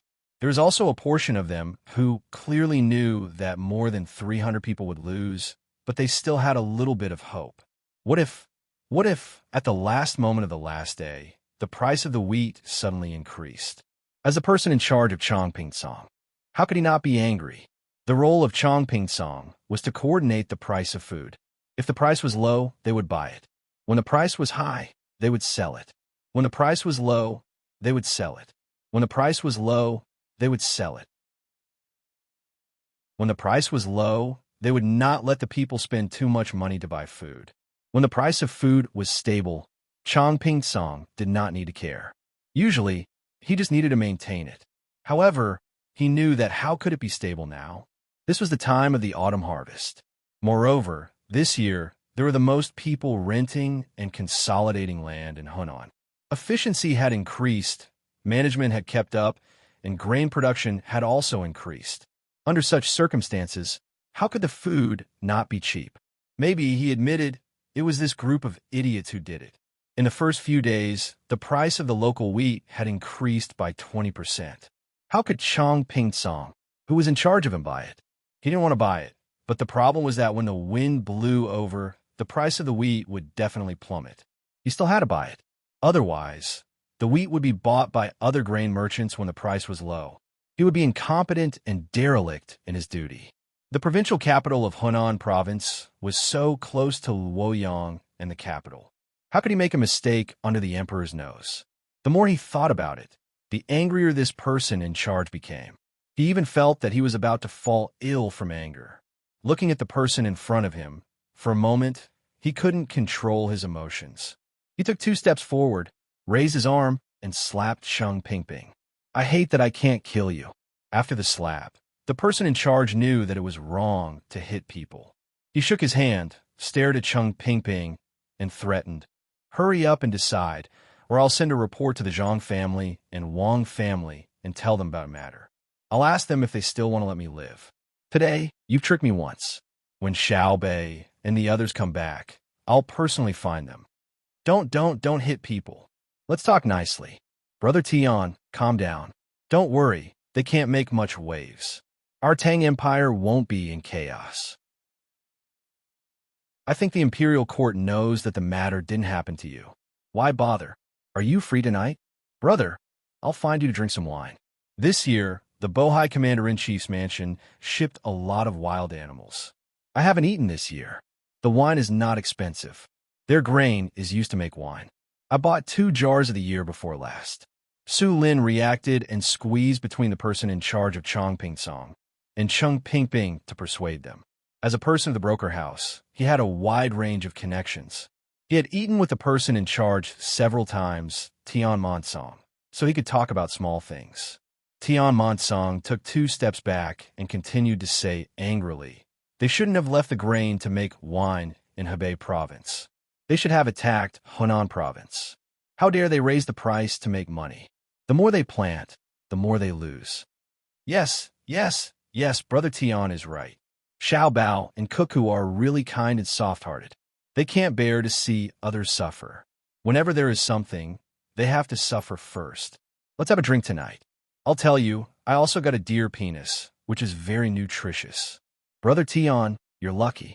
Su Lin followed the words and stopped Tian Monsong from continuing to hit people.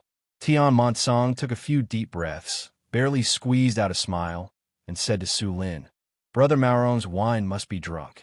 It just so happens that I caught 3 more snakes this morning and took them to cook.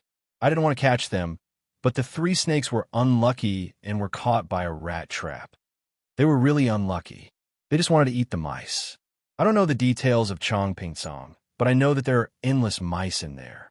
As long as they are not poisonous snakes, the more the better. They can help to eat the mice, right, Brother Tian? Su Lin was in a better mood when he heard the other party call him Maorong. Tian Monsong nodded. Yes, you can only use clips in the grain depot. You can't put drugs in them. Otherwise, if the mice don't die immediately after eating them, they will run outside. Other people's cats and dogs will die after eating them. I want to specially raise snakes. Snakes are stronger than cats. Once the mice get into the hole, the cat needs to have a beard.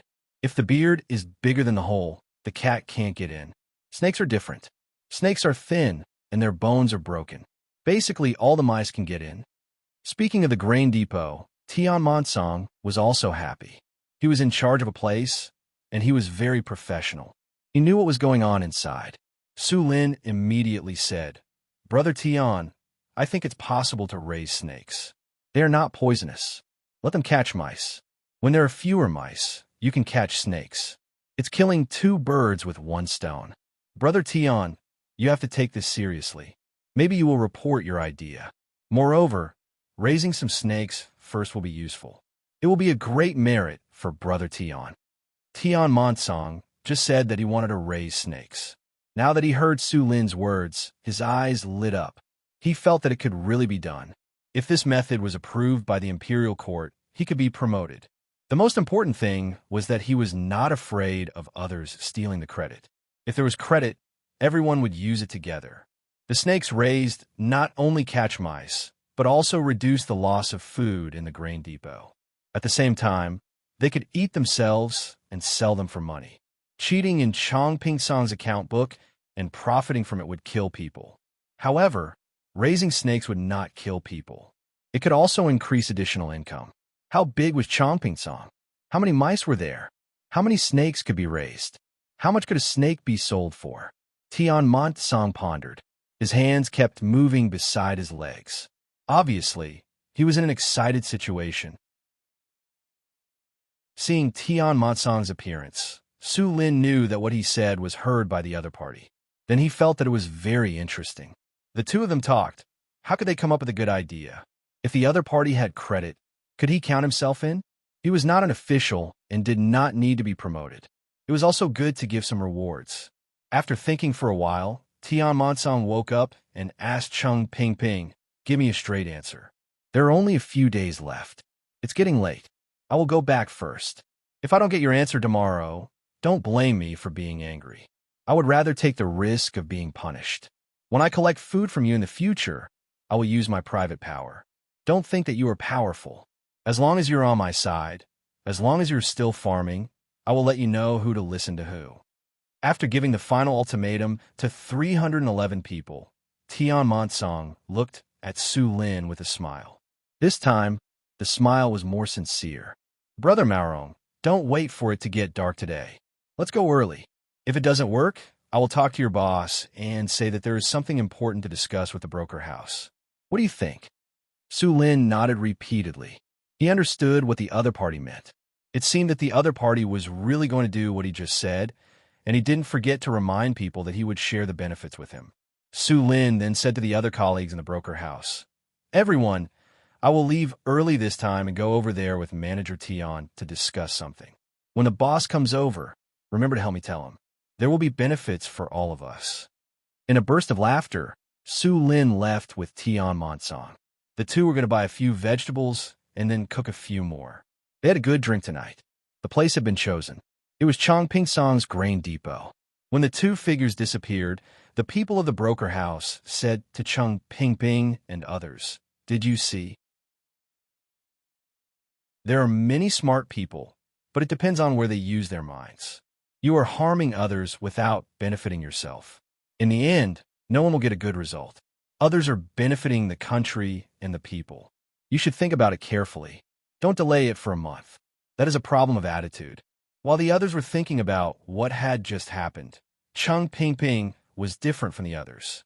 He was thinking about whether he should also figure out a good way to benefit the country, the people, and himself. Should he also raise snakes, catch field mice, or raise owls? Chapter 1360. Night fell. The moon was not so round today, so the stars in the sky seemed to be brighter. Tian Monsong and Su Lin moved a jug of wine, 5 jeans of it, and made a few dishes. They stayed under one of the racks in Chongping Granary's granary. It was hot, so there was no need to heat the wine. They lit a few ropes made of wormwood. As the smoke lingered, there were fewer mosquitoes. However, they had to pay attention to the fire. They could not let the wormwood rope catch fire, let alone stick it to the grain pile. In fact, it was not a problem to stick it to the grain pile. As long as they did not drink too much, it was difficult for a small fire to burn the whole grain pile. If they were to burn it, they would first burn the mat on the outside. Once the mat was burned, the food inside would continuously flow out. They would directly put the fire under the mat and then let out smoke. If this pile of food was just smoking, it would not be finished in half a month unless oil was poured on it, and then flames were lit in different places around it at the same time. Because the grain was not so dry, if they did not believe it, they could find a pile of wheat or rice with shells, and then use a match to see how long it would take to light the pile of grain into a bonfire. In addition, there were people patrolling, so Su Lin and Tian Monsong were not worried at all. There was no wind tonight, so the fragrance of the wine and dishes rose straight into their noses. "It smells good. Come on, Brother Tian, drink a cup first." Su Lin picked up a wine cup and said to Tian Monsong. Tian Monsong also picked up the cup, touched it gently, and the two raised their heads and drank. Tian Monsong smacked his lips and slowly exhaled. He felt that his stomach immediately became warm. A part of the smell of wine came out of his nostrils, and his whole body was comfortable. Good wine, but it is a pity that it is not easy to buy. "Maron, where did you buy it?" Tian Monsong praised, picked up a piece of deer penis, threw it into his mouth, and chewed slowly. Su Lin picked up a cucumber, dipped it in the sauce, and replied, "Of course it's good wine. Xiao Bao and Cuckoo wouldn't sell bad wine. They don't sell wine that is less than 2 years old. Drinking new wine is bad for the body. Drinking a small cup of this kind of wine a day is not bad, especially when it's soaked in medicine. They only sell hard liquor, and they don't sell anything less than 50% alcohol content. Moreover, they distribute their goods throughout the Great Tang. A portion is given to the restaurants, and a portion is given to the merchants. Otherwise, if they focus on selling in one place, the local people won't need to make wine anymore. Benevolence, righteousness, kindness. All right, don't say that they're kind. We all know that they'll only be kind if you don't make any mistakes. Tell me, did you buy your wine for a wine merchant? There wasn't any when I went there this year." Tian Monsong refilled the wine cups of the two people. When the wine was about to overflow, he stopped pouring wine and urged Su Lin to tell him where the wine came from. Su Lin drank another cup and then said, "This year, they didn't distribute the goods at all. When the soldiers in front were transporting the wine, I happened to be strolling on the side of the road with my brothers. I saw that their carriage was hard to move. It was raining, so I went over to help. I worked for the whole afternoon. Where did you buy the wine that they gave you? You said that you bought it before." Tian Monsong found fault with him. The people in the broker house were different from the people who worked last time. We all agreed that if someone asked, we would say that we bought it. Otherwise, wouldn't it all be taken away by others? "Drink." Su Lin didn't feel embarrassed. He calmly expressed his thoughts and grabbed another braised pig to kick and gnaw on. Tian Monsong drank the wine in the cup and refilled it again. At this time, he couldn't continue drinking. He had to eat. Otherwise, he wouldn't want to eat in the end and would feel uncomfortable with a stomach full of wine. Moreover, when pouring the wine, it had to be very full, especially when drinking from a small cup. Otherwise, when drinking, it would be disgusting. Drinking wine was different from drinking tea. There was no problem with inhaling when drinking tea, but when drinking wine, one had to hold his breath and exhale after drinking. Of course, this was excluding those who ate rice mixed with white wine. No wonder. Speaking of giving wine to the soldiers, the news from the front line hasn't been coming back recently. It's not like before when there were new things in the newspaper every day. Let's talk about the situation in front. I read the newspaper today. There's no latest news at all. Just based on what happened last time, the advertisements have changed a lot. Tian Monsong said leisurely. He didn't seem to be in a good mood. Su Lin sighed. "I'm also very worried about the soldiers in front. I guess they've pushed too deep and can't connect with the telegraph. Think about it. The environment there is so complicated. There's thunder and rain, the signal is bad, and the person in charge of the relay has to hide. I'm already very satisfied with my life. I just hope that our Tang Empire can become more powerful, just like what happened to Jinla a few days ago. Those who dare to bully us, what happened in the end? Our Tang Empire's meteor battle team has been mobilized. If the newspaper didn't report it, I wouldn't have known that there was such a team in Tang Empire. When there's a chance in the future, when our family has more money, I'll take my family out to see the whales and places with koalas. It's a pity that people live their whole life only in front of their own home. As Su Lin spoke, he thought of a childhood friend of his. In the end, that kid ran to the boat and came back 3 times. Each time, he brought back something from the outside and showed it off in front of him. Fortunately, he still remembered to give it to him after showing off. Otherwise, he would have cut ties with him. But as long as he listened to him talk about the outside world, he yearned for it. Different sceneries, different animals and plants, and the local aboriginals over there. They sailed the boat while fishing. Life was indeed colorful. Su Lin's words made Tian Montsong yearn for as well, but he shook his head helplessly. I can't. I'm an official. Unless I resign, I can't bear to. I can't bear to be an official either. Hey, Brother Tian, look, is there a snake over there? 2 of them, Su Lin said as he realized that there were 2 long objects moving under the moonlight about 10 meters away. Tian Montsong looked over and nodded. Yes, it's a grass snake. It's probably looking for mice to eat. They also need to eat, unlike winter where they can hibernate. I wonder, what if there's no winter? For example, on an island near Luzhou, I heard that it's very hot in winter. It's not hibernating. It's not cold, just like bears. The bears in the north hibernate and their paws are delicious. The bear paws in the south are much worse. Brother Tian, are you sure you want to raise a snake? If you raise it well, can you apply for a few more months of leave? Take it as a reward. You can take your family out to play. Don't go too far, just a place where you can come back in 2 or 3 months.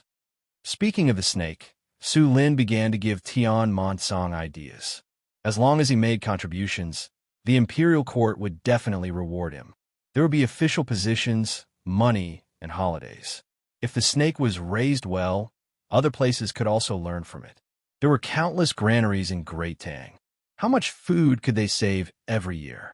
Moreover, if they sold the snakes for money, they would not have to hand over the money. They would be left for Chong Ping Song. With an additional income, they would be in a good mood. The imperial court would also be happy to see this. Tian Montsong's eyes were fixed on the moving snakes. When the 2 snakes turned and disappeared behind another granary, he retracted his gaze. He drank another cup of wine and said, Raise? Brother Tian, you'll definitely succeed. I congratulate you in advance. Su Lin congratulated him, but his eyes were fixed on Tian Montsong. Tian Montsong, of course, knew what Su Lin wanted. He said with a smile, Mao Rong, raising snakes is not my problem alone. I need your help. Brother Tian, I'll do my best. Su Lin smiled, knowing that his benefits were coming. We're not familiar with raising snakes in Chongping Song. Mao Rong, you'll have to help us find an expert. Also, there aren't enough snakes in the granary. I'm worried that I'll be cheated if I buy them from outside. I'll have to trouble you. I also remember that owls eat mice, so, Brother Tian, that won't do. Owls eat mice, but they also eat snakes. The 2 of them can't be raised together. Su Lin quickly reminded him. If these 2 things were raised together, only the owls would be left. Tian Montsong suddenly understood and laughed. Yes, if we can't raise them together, we can raise them separately. Brother Tian, owls are different from snakes. They can fly, while snakes can crawl. If you raise snakes in the granary, there's a ditch outside. You can control it. How big of a net do you need to pull out to raise owls? It's okay to just eat mice, but it eats a lot. What if it eats other people's domestic poultry? Su Lin had to continue to remind him. It's drunk. Look at me, I won't raise it. If I don't raise owls, I'll raise snakes. Brother, you're right. Snakes eat chickens too, but you can control them in one place and pull out the net. Brother, you have to pay attention to the matter of buying snakes. Tian Montsong smiled embarrassedly and made up his mind about raising snakes in Chong Ping Song's granary. If he really raised snakes, he would be promoted and earn money. He could also take more vacations and take his family out. Not to mention going too far. Even if he went to Lu Zhou's place, he could see the bright moon rising from the sea and the scenery from the horizon. The more he thought about it, the more he felt it made sense. Coupled with the wine, Tian Monsong began to feel tipsy. However, he was not drunk, just comfortable. The food was more delicious, the wine was more mellow, and the moonlight was more charming. After eating some more food, Tian Monsong asked Su Lin, "Brother, where do you think there are more snakes here? If they're not poisonous, I don't want a snake to run out and bite the child. If that happens, not only will I be promoted, but I will also be punished." "Brother Tian, don't worry. I promise I'll find you all the snakes that are not poisonous, and I don't want the big ones. Otherwise, I'll be done for if the child dies." "Brother Tian, if you want to talk about snakes that are not poisonous, it's Old Willow Village in Hongnon County. There are many willow trees, rivers, tree holes, and all kinds of small animals. It's all so cool, so the snakes are willing to settle there." Su Lin thought of a place and told Tian Monsong that if the other party agreed, he would arrange for someone to go there and collect the snakes. At the same time, he would ask if there were any willow mushrooms. If there were, he would buy them together and cook them for his child at home. "I know this place, Old Willow Village. It's amazing. The little girl is only 10 years old, but she's actually a 7th grade official." "Oh, a 7th grade official. It's said to be under the control of the county, but who dares to? The Willow Weaver is famous, and she can grow her own doll. My family has several. My child likes it, and it's not expensive, so I buy it for them." Speaking of Old Willow Village, Tian Monsong had a deep impression of it. When he thought of the dolls at home, he smiled happily. However, Su Lin shook his head and said, "Brother Tian, you're talking about the past. Now, Old Willow Village is being bullied by the new county magistrate." "Oh, why is that?" "That new county magistrate is called Lu Yin. He has the same surname as most of the people in Old Willow Village. Maybe they were from the same family 500 years ago." "Yes, Lu Yin. I remember now. He's from Qinzhongdao, the former county magistrate of Bajiang County. He rose from 7th grade official to 6th grade official, which is quite a fast jump. What happened to him? It's a long story. Drink." Su Lin raised his cup again.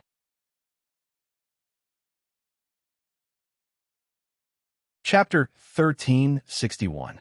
Old Willow Village, which was mentioned by Tian Monsong and Su Lin last night, had lost its usual tranquility. Early in the morning, the new county magistrate, Lu Yin, who had just been in Hongnon County for a month, came to Old Willow Village with a group of people. He brought a notebook with him so that he could write on it. Lu Yin, who came from Xinzhong, was not as rustic as people thought. After all, Qinzhongdao was too remote and poor. Any normal Tang person would have a feeling that they had a high status when they thought of that place. It was the same as the people in the capital who thought they had a high status. Of course, the people in the capital now did not think that they had the highest status. They still had Lu Zhou above them. Lu Zhou used to be a place where people were sent away, but now it had become a place where many rich people bought houses. People who came from other places would be conquered by the beauty of Lu Zhou, but Lu Zhou's people came to the capital with their chests held high. Lu Zhou's people would only restrain themselves when they came to Sanshui County. It could not be helped. Sanshui County was the foundation of the Zhang family and the Wang family. It was the first place in the entire Great Tang. Whether it was in terms of scenery, culture, economy, or politics, Sanshui County stood there like a benchmark that had never been surpassed. In that case, Bajiang County of Qinzhongdao was the poorest of the poor. Not to mention now, even in the era of Zhang Xiaobao and Wang Wan, the development of Bajiang County was slower than other places.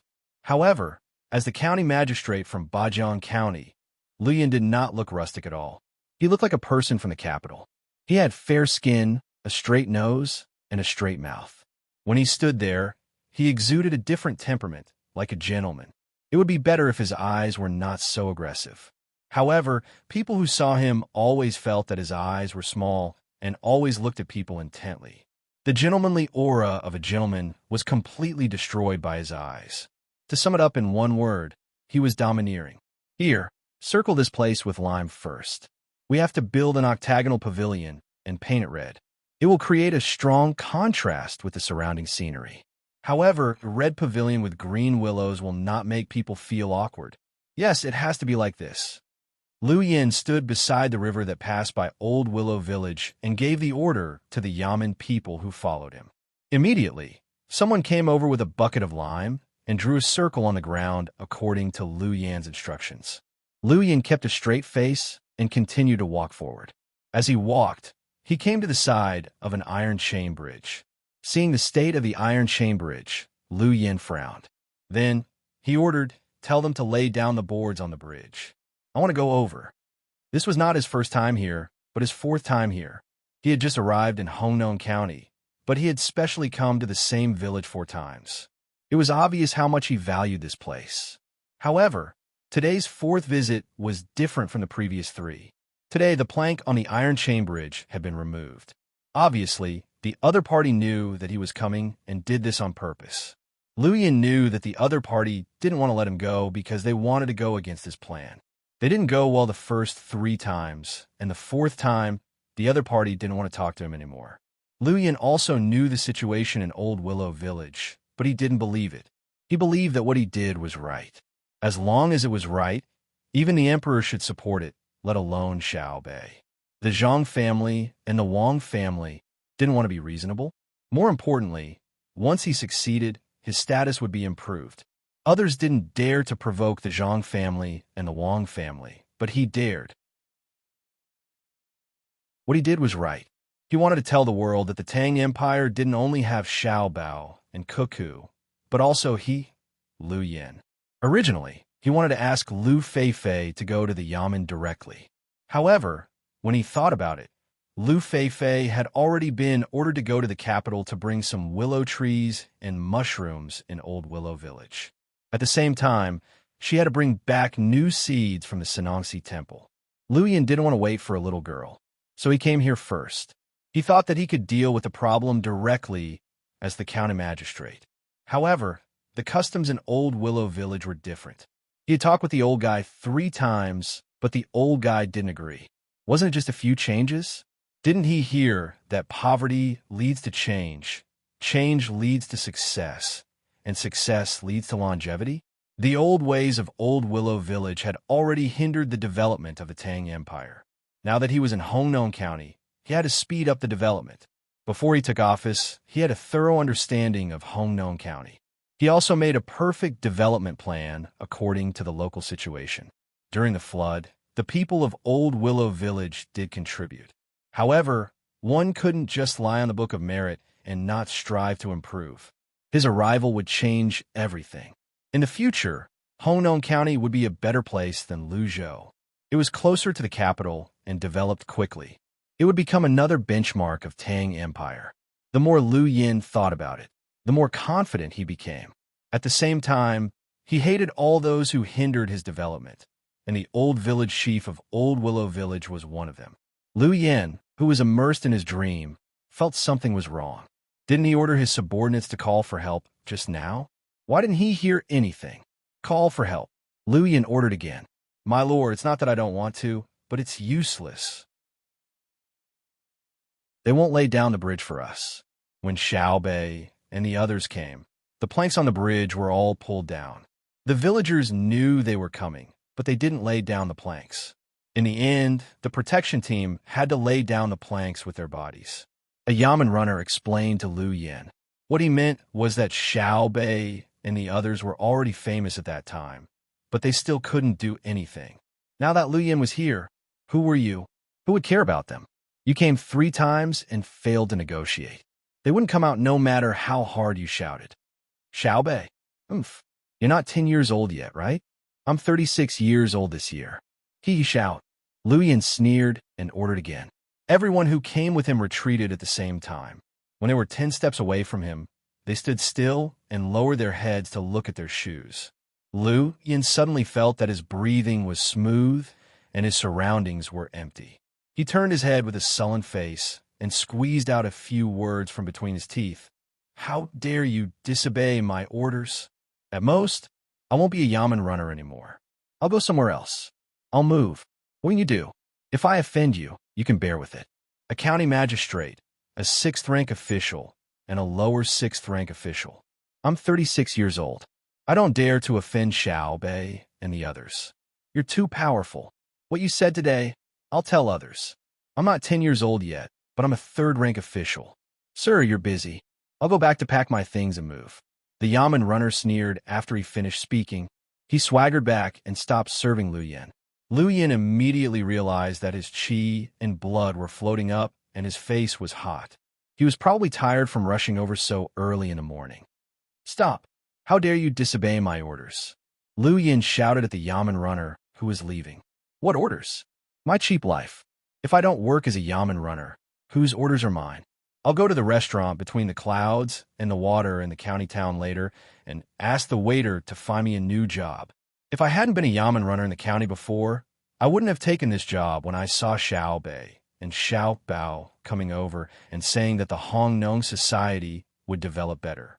It's only a small amount of money a month. What do I need? The Yamen runner straightened his neck and said to Lu Yin with his head tilted, I don't allow you to leave. Lu Yin stared at him like an eagle. Damn, are you the emperor? The great Tang is not your great Tang, and Hong Nong is not your Hong Nong.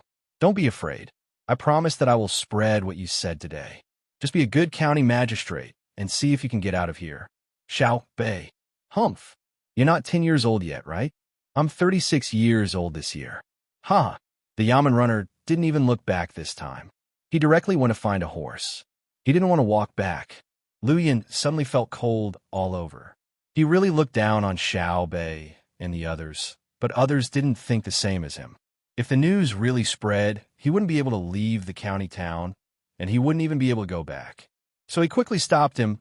Wait, I don't care if you don't work as a Yamen runner, but I don't recognize what you said just now. That's what I meant. Xiao Bei, my nose suddenly felt uncomfortable and I humphed. Then I said that it's not easy for them to follow you out when they're not even 10 years old. I'm 36 years old. I can't compare with them, understand? You really make people look down on you. You didn't even finish a few sentences and you're already scared. Don't worry, I don't want to use others to deal with you. Disappear. After the Yamen runner finished speaking, he came to the side of the horse, turned over, clamped his legs, shook the reins, and rode away. Lu Yin stood there in a daze for a long time before he finally reacted. Since he didn't want to be a Yamen runner anymore, why did he ride the horse away? You guys... Lu Yin wanted to point his finger at the others, but when he saw that the others also wanted to leave, he thought about it and finally restrained himself. This was because he didn't know how to drive a carriage. How could he go back when everyone else had left? Lu Yin felt that it was unrealistic to ask others to call for him. He held the iron chain on the side of the bridge and looked down. He tentatively took half a step forward and retracted his leg. He asked, how did the people of the protection team go over in the past? They held the iron chain next to them with their hands and stepped on it. A scribe answered in a flat tone. I heard that there are many children. Where are the children? Lu Yin asked again. Sir, didn't you already know before you came? The children naturally step on the bodies of the people of the protection team to go over. The people of the protection team lie on the iron chain, the scribe answered again. Can they withstand being stepped on? Lu Yin's gaze began to sweep over the others. Everyone took another 2 steps back. A trace of mockery appeared at the corner of the scribe's mouth and said, It's okay for the children to step on it, but the adults can probably step on it to death. Oh, Lu Yin didn't say anything else. In fact, he really wanted the people who followed him to lie on the ground like the people of the protection team, so that he could go over. However, he found that his idea obviously didn't work. No one was a fool. Walk over by himself? What if he accidentally fell down? Who would take the position of Hong Nong County Magistrate? Hello, is there anyone here? I'm here in person. What we're going to talk about today is different from before. We can change it. Lu Yin shouted to the other side. After shouting for about 10 times in a row, people finally appeared on the road across the river. There were old people and children, but no adults. They were probably busy making willow weaves. A group of people stood on the other side of the bridge and looked at Lu Yin as if they were watching a monkey show. Seeing people coming over, Lu Yin breathed a sigh of relief. At the same time, he felt very sullen. If it were other places, the boards on the suspension bridge would be removed. As the county magistrate, it was no big deal for him to send the runners again. However, if it was Hongnong County facing Old Willow Village, he couldn't do that because the runners were disobedient. Change it. It's a little different from the previous 3 talks. Lu Yin didn't say anything else.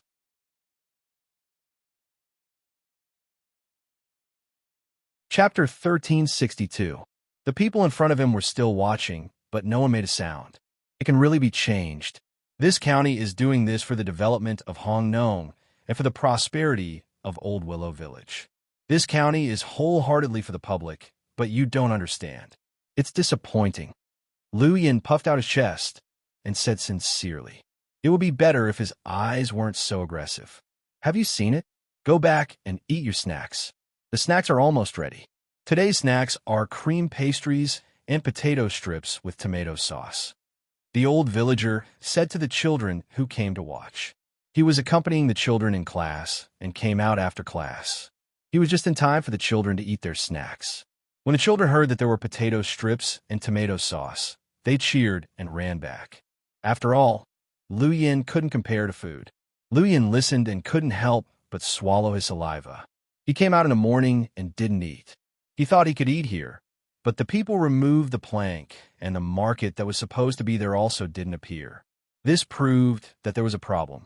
When he came out today, someone leaked the news to Old Willow Village in advance. He couldn't do anything about it.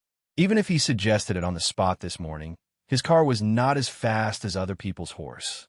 Old Willow Village was indeed different. It was probably because they had saved so many people during the flood and helped others raise their children. That was why they had left behind some kind of relationship.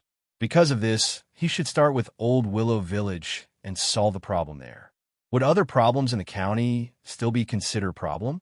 He didn't know what the potato and tomato sauce tasted like. When he came back to Beijing, he ate pig offal and chicken liver. He heard that the meat was canned and sent to the front line. The rest of the food was used to entertain the officials who came back this year. How hateful! Why can the Zhang family and Wang family eat whatever they want? Even if you found the food, you give it to others. Do you have any respect for the imperial court? Do you have any respect for the world? Lu Yin saw that the old man in front of him was standing still and didn't say anything, so he had to take the initiative. "Mr. Lu, can you come over and talk? It's too tiring to make the plank. The villagers are busy." The old villager replied calmly. "Can you come over and talk?" Lu Yin asked again. He stood on one side, and the person who wanted to talk stood on the other side. He felt uncomfortable. It wasn't like they were his brothers or sisters. "Why don't you stand and talk? I'm annoyed to see you old man up close." The old villager squinted his eyes and said, "You? All right, that's fine too." Lu Yin had no other choice. He couldn't let people go over and capture the Muramesa. Otherwise, he would be easily pushed into the river. Lu Muramesa, regarding the previous 3 discussions, this county can compromise a step. "Oh, yield? Don't tell me that if we don't expand the river, don't fill the current deep river into a shallow river, and don't let the people in our village migrate out?" Lao Siyuan stood on the other side of the river and asked.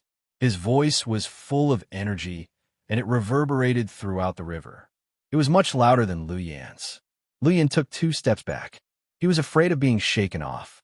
Moreover, looking at the height made him feel dizzy. "Lu Muramesa, you clearly know that these 3 points cannot be changed. Why do you still insist on saying them? This county can compromise. First, Old Willow Village can move to the county. You don't have to look for other places to build new houses. Second, the cost price of willow weaving provided by Old Willow Village can be reduced from 100 to 80. Third, Old Willow Village can collect iron chains used to tie boats from the county. The county will no longer use them for free.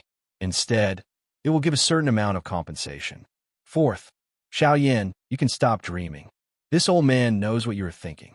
You want to sacrifice the interests of the local people in this county to increase your political achievements.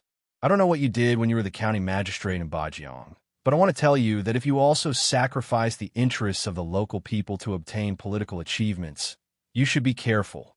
As long as there is a report, even if you become the head of the secretariat, it will be useless. Even if the emperor doesn't punish you, will Xiaobao and Cuckoo let you go? Before you came to Hongnong, Xiaobao had already made a plan for Hongnong's development in the next 10 years. Your last position was done according to Xiaobao's request. If you want to be a stable official, then don't move. Not only in Old Willow Village, but also in other places in the county. It's not that this old man is looking down on you, but you really don't have the ability. Xiaobao's plan is a national policy in the imperial court, but it is a good policy in the local area. You should learn for another 20 years.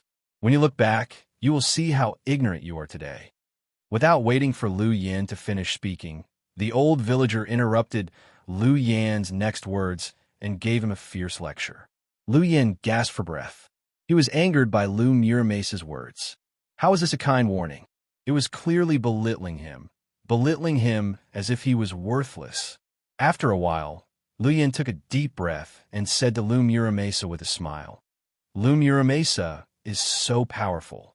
Why is it that I am the county magistrate of Hongnong, and you are just a village chief? That's why you can manage a village, but when it comes to managing a county, you better work hard in your next life.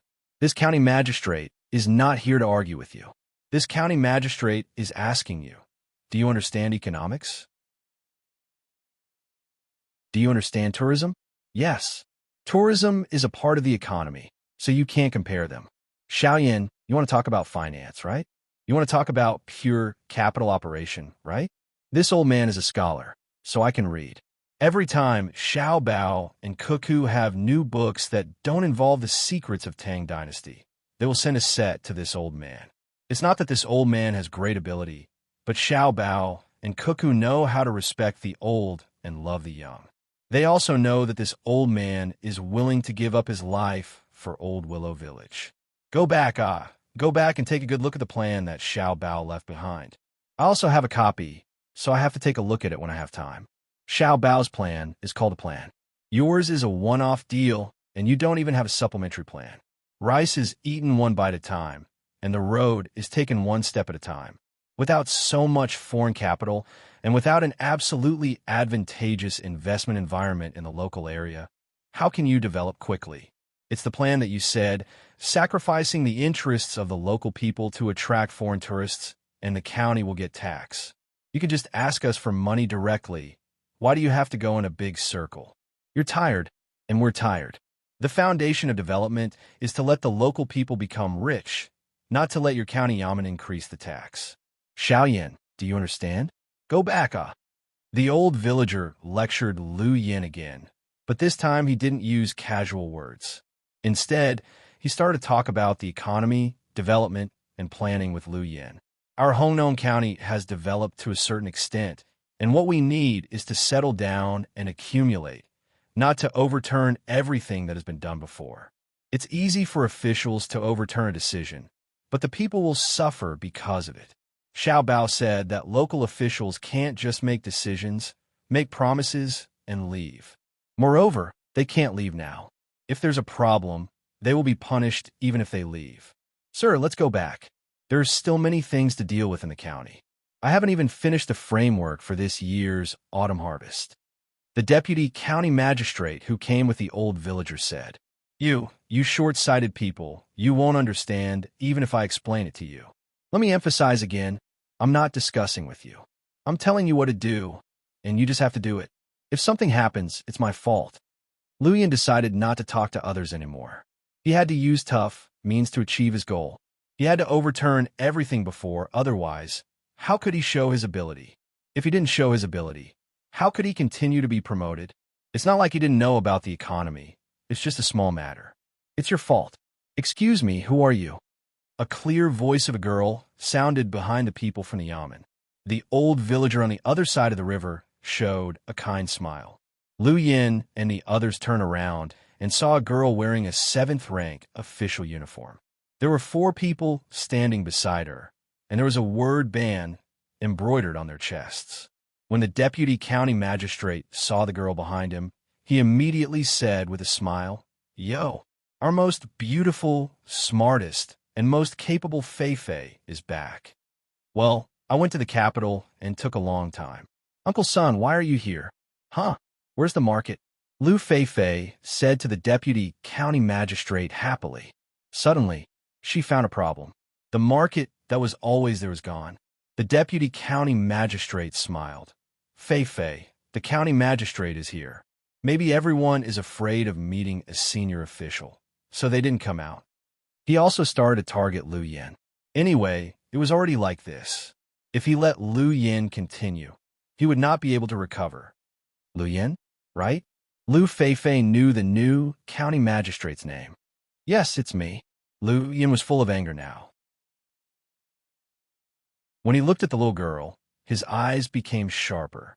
Lu Feifei began to size up Lu Yin. After a while, she nodded and said, I see. You look like this. Let me introduce myself. I am Lu Feifei, Station Supervisor Lu of Old Willow Village, Hongnon County, Guo Province, Henan Province. After introducing herself, Lu Feifei asked the deputy county magistrate without waiting for Lu Yin to speak, Uncle Son, what did he say just now? It's the new development plan of Hongnon County. If there's a problem, it's the county magistrate's fault. The deputy county magistrate explained to Lu Feifei. If there's a problem in the development of such a big county, how can he bear it alone? His life is not worth this price, right? Brother Xiaobao had said before that people shouldn't think too highly of themselves. He had said it so well. If a person had harmed so many people in a county, would he be able to bear the consequences? No, we don't need anyone to bear the responsibility alone in Old Willow Village. If we are stable, then so be it. County Magistrate Lu, can you ask other places? See if they are willing to bear the responsibility after you have cheated them. Lu Feifei's words were merciless. Because she passed by the county on her way back, she already knew what kind of person the new county magistrate was. She guessed that she pretended not to know before. Lu Yin looked at the girl in front of him blankly. He really couldn't figure out how these words came out of her mouth. Now the little girl even knew how to humiliate people in a roundabout way. Feifei, what you said is so good. The registrar, who had been silent all this time, also praised.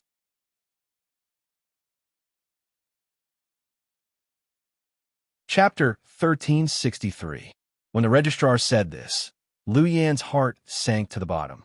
He finally understood what it felt like to have a position, but no authority. He regretted that he had been transferred from Bajiang County of Qinzhongdao. He thought that since he was close to the capital in Luoyang, he would have a better chance of promotion. Now, he was facing a situation where he couldn't control the situation in the county. It wasn't like this when he was in Bajiang County. 6 years ago, when he took office in Bajiang County, he took out money to treat the people in the yamen to a meal. He bragged about the capital and said a few new words about economic construction, describing a beautiful future. At that time, he won the support of half of the people in the yamen. Most of the people in the remaining half chose to remain silent. Only a few people were not convinced, but they were dealt with later.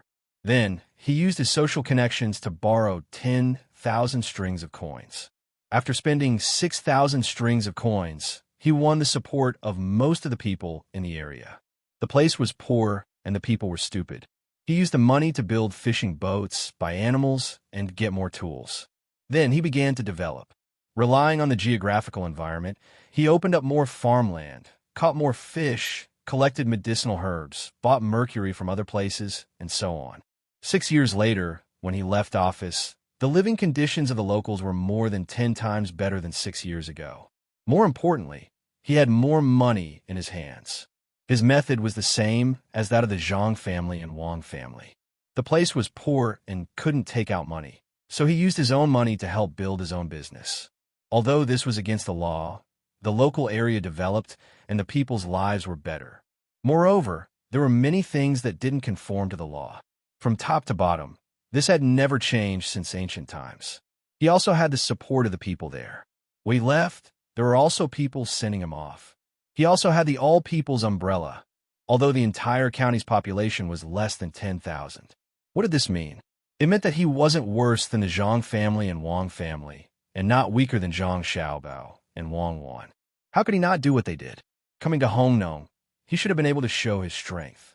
Why did he have to be influenced by Zhang Xiaobao, who didn't hold office here at all? Why? Liu Yin was very sullen. He was bitterly disappointed. He even had the idea of giving up everything and becoming an official in another place. However, when he saw the hateful faces of the people in the Yamen, he gritted his teeth and decided to fight to the end. He would not give up until he had established his authority. Today, this county won't argue with you. Since you can't see the future of Hongnong, this county will let you see. When the auxiliary construction in other places is completed, if Old Willow Village still doesn't follow this county's instructions, you will be going against the imperial court and ignoring the people of Hongnong. Let's go. Liu Yin decided not to attack Old Willow Village first. Instead, he decided to adopt a new strategy. He would start from other places in Hongnong County and slowly push forward. When he finally reached Old Willow Village, he would see how they would react. Liu Yin left with a group of people from the Yamen. But no matter who saw it, they would think that he left alone. As soon as the people from the Yamen left, someone from the village immediately helped to lay down the wooden planks on the bridge. Lu Feifei jumped over and asked the people who escorted her back to lead the animals into the village. She began to take things out of the pouches on the animals. First, she took out the seeds and medicine provided by the Sanongsi. Then, she took out all kinds of snacks that could be brought in the capital, as well as the handicrafts that were trafficked from other places to be sold. She also took out a set of glass experimental utensils from the savant's restaurant. Finally, Lu Feifei took out a wooden box and held it in front of the old villager. She handed it to him and said, "Grandpa, this is a gift for you. It's a set of fishing tackle. When you have nothing to do, you can fish by the river. We can eat the fish you catch." Good, good, good. I'll give it to you. There are already 2 sets. The old villager smiled. He took the box and put it under his armpit with one hand and rubbed Lu Feifei's head with the other. The materials used for the new set are different from the previous ones. When I went to the savant's restaurant to ask for the glass utensils, they gave it to me. Grandpa, the capital has changed again. Except for the imperial palace, there are no single-story houses. The lowest one is 2-story. Lu Feifei took the fried potato strips from the children who skipped class and talked about the changes in the capital while eating. The old villager still looked kind. Good, good. It's good that the capital has changed. There are more people going to the capital, which means that the road is better. The people have money. You went out for a month. Did you fall behind in your studies?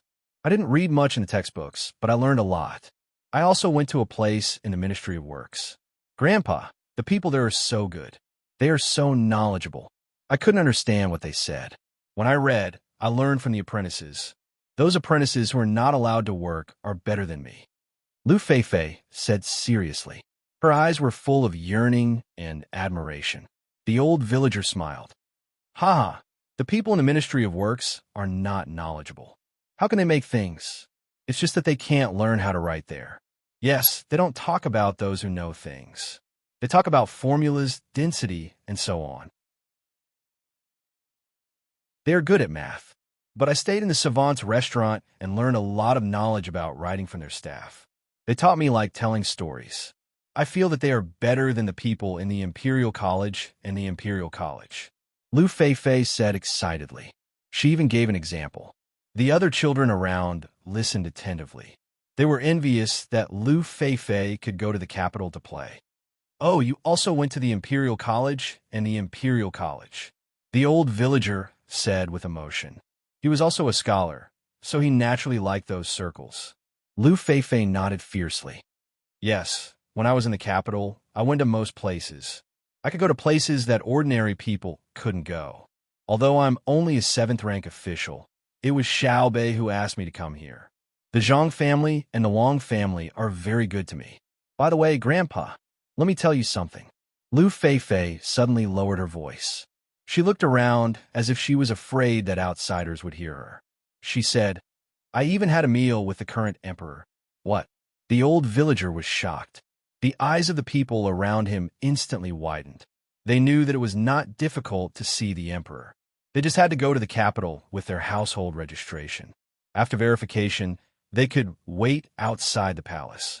If the emperor came out, they could see him. But it was another thing to have a meal with the emperor.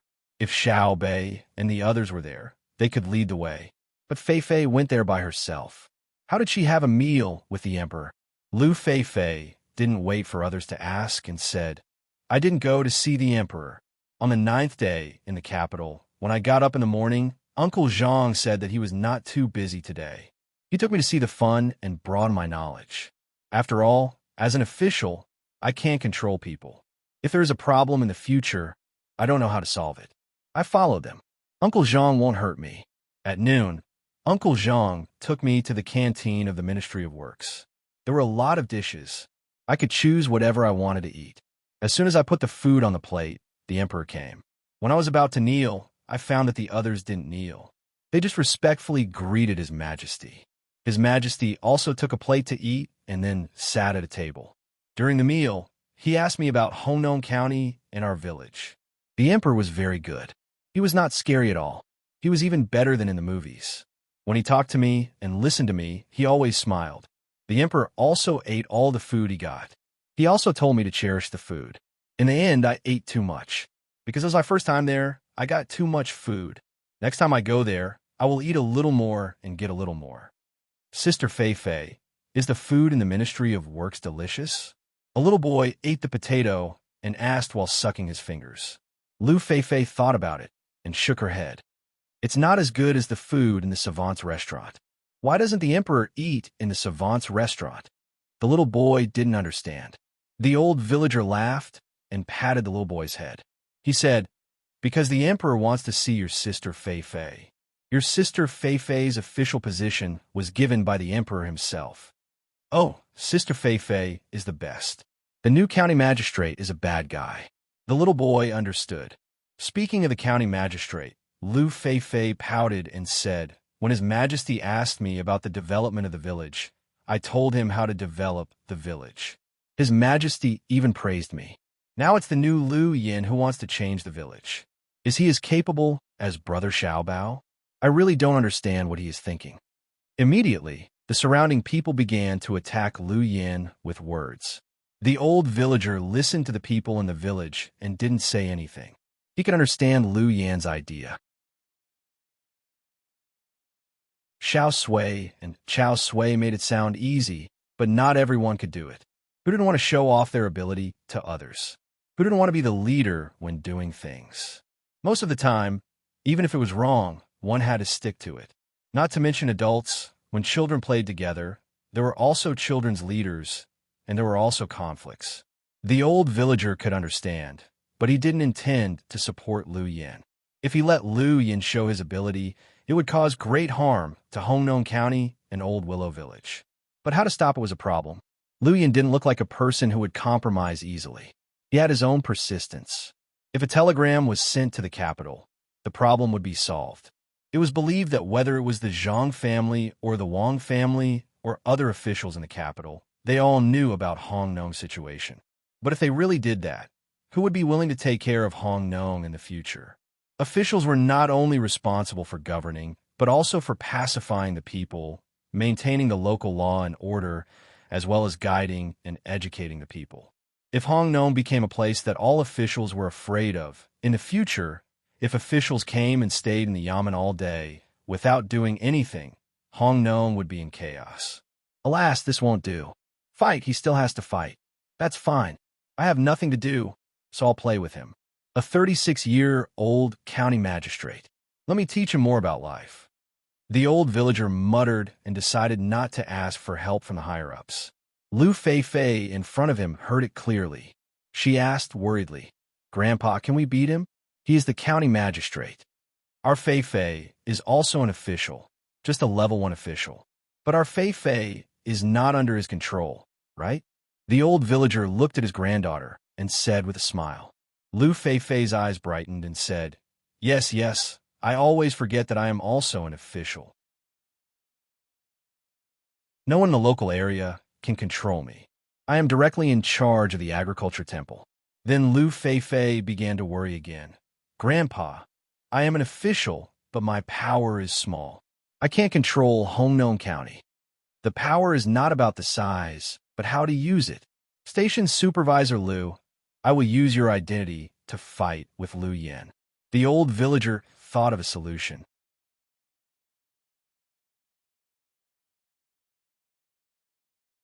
Chapter 1364. The new county magistrate of Hongnong, Lu Yin, was a very unique official, at least in the place where he was in charge of. He said that he wanted to develop tourism in Hongnong County, so he was very insistent on his idea. The county magistrate had always been in charge of making decisions in the county. The registrar was just a means to balance things out.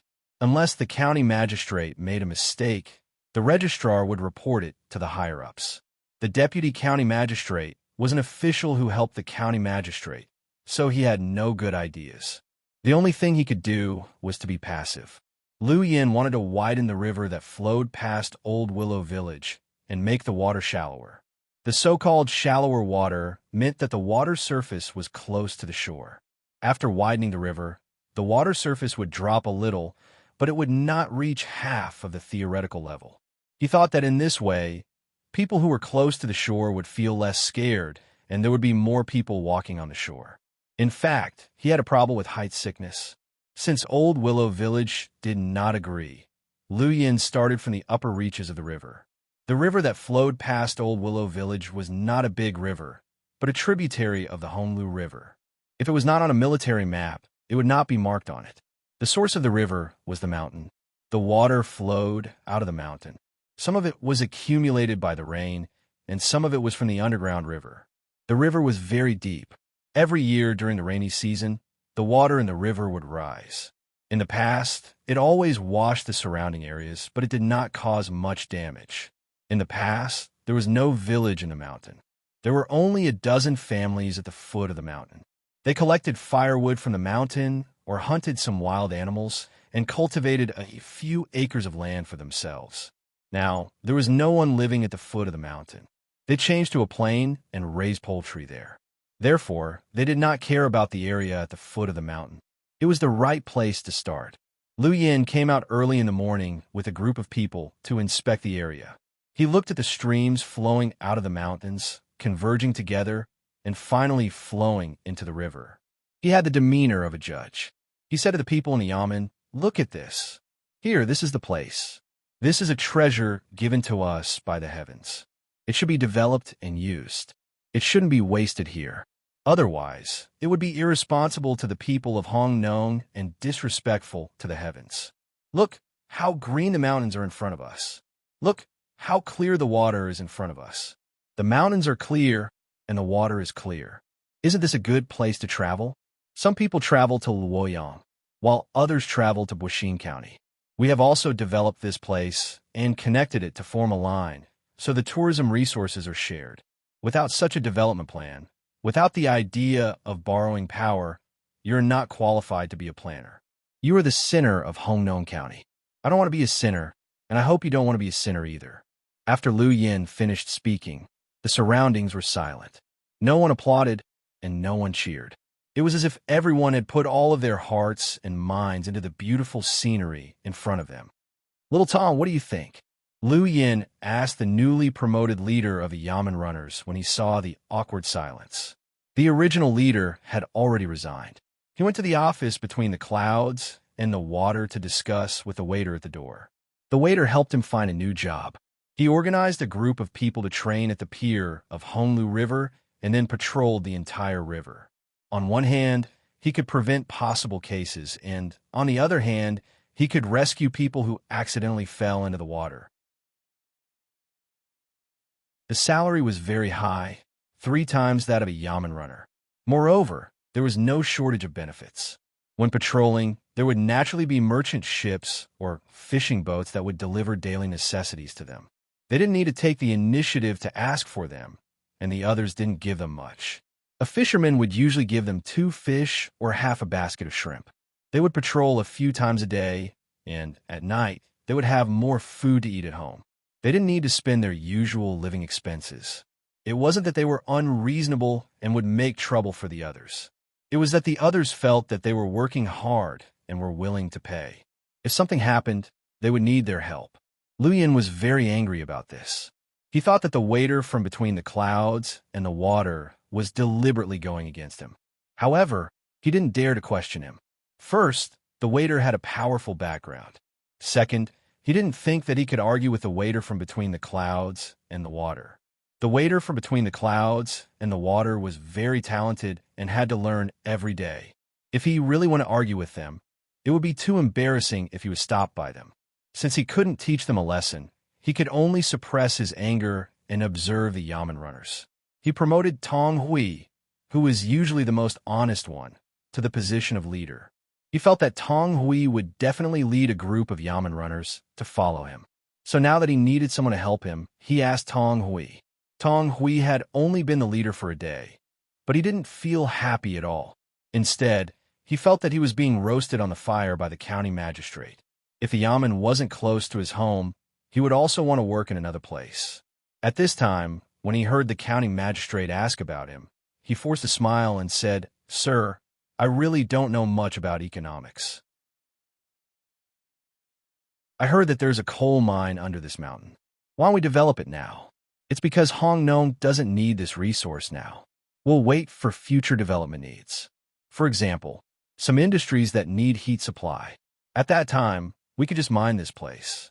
We don't move people here now because we are worried that one day we need to use it and the local people can't move to another place.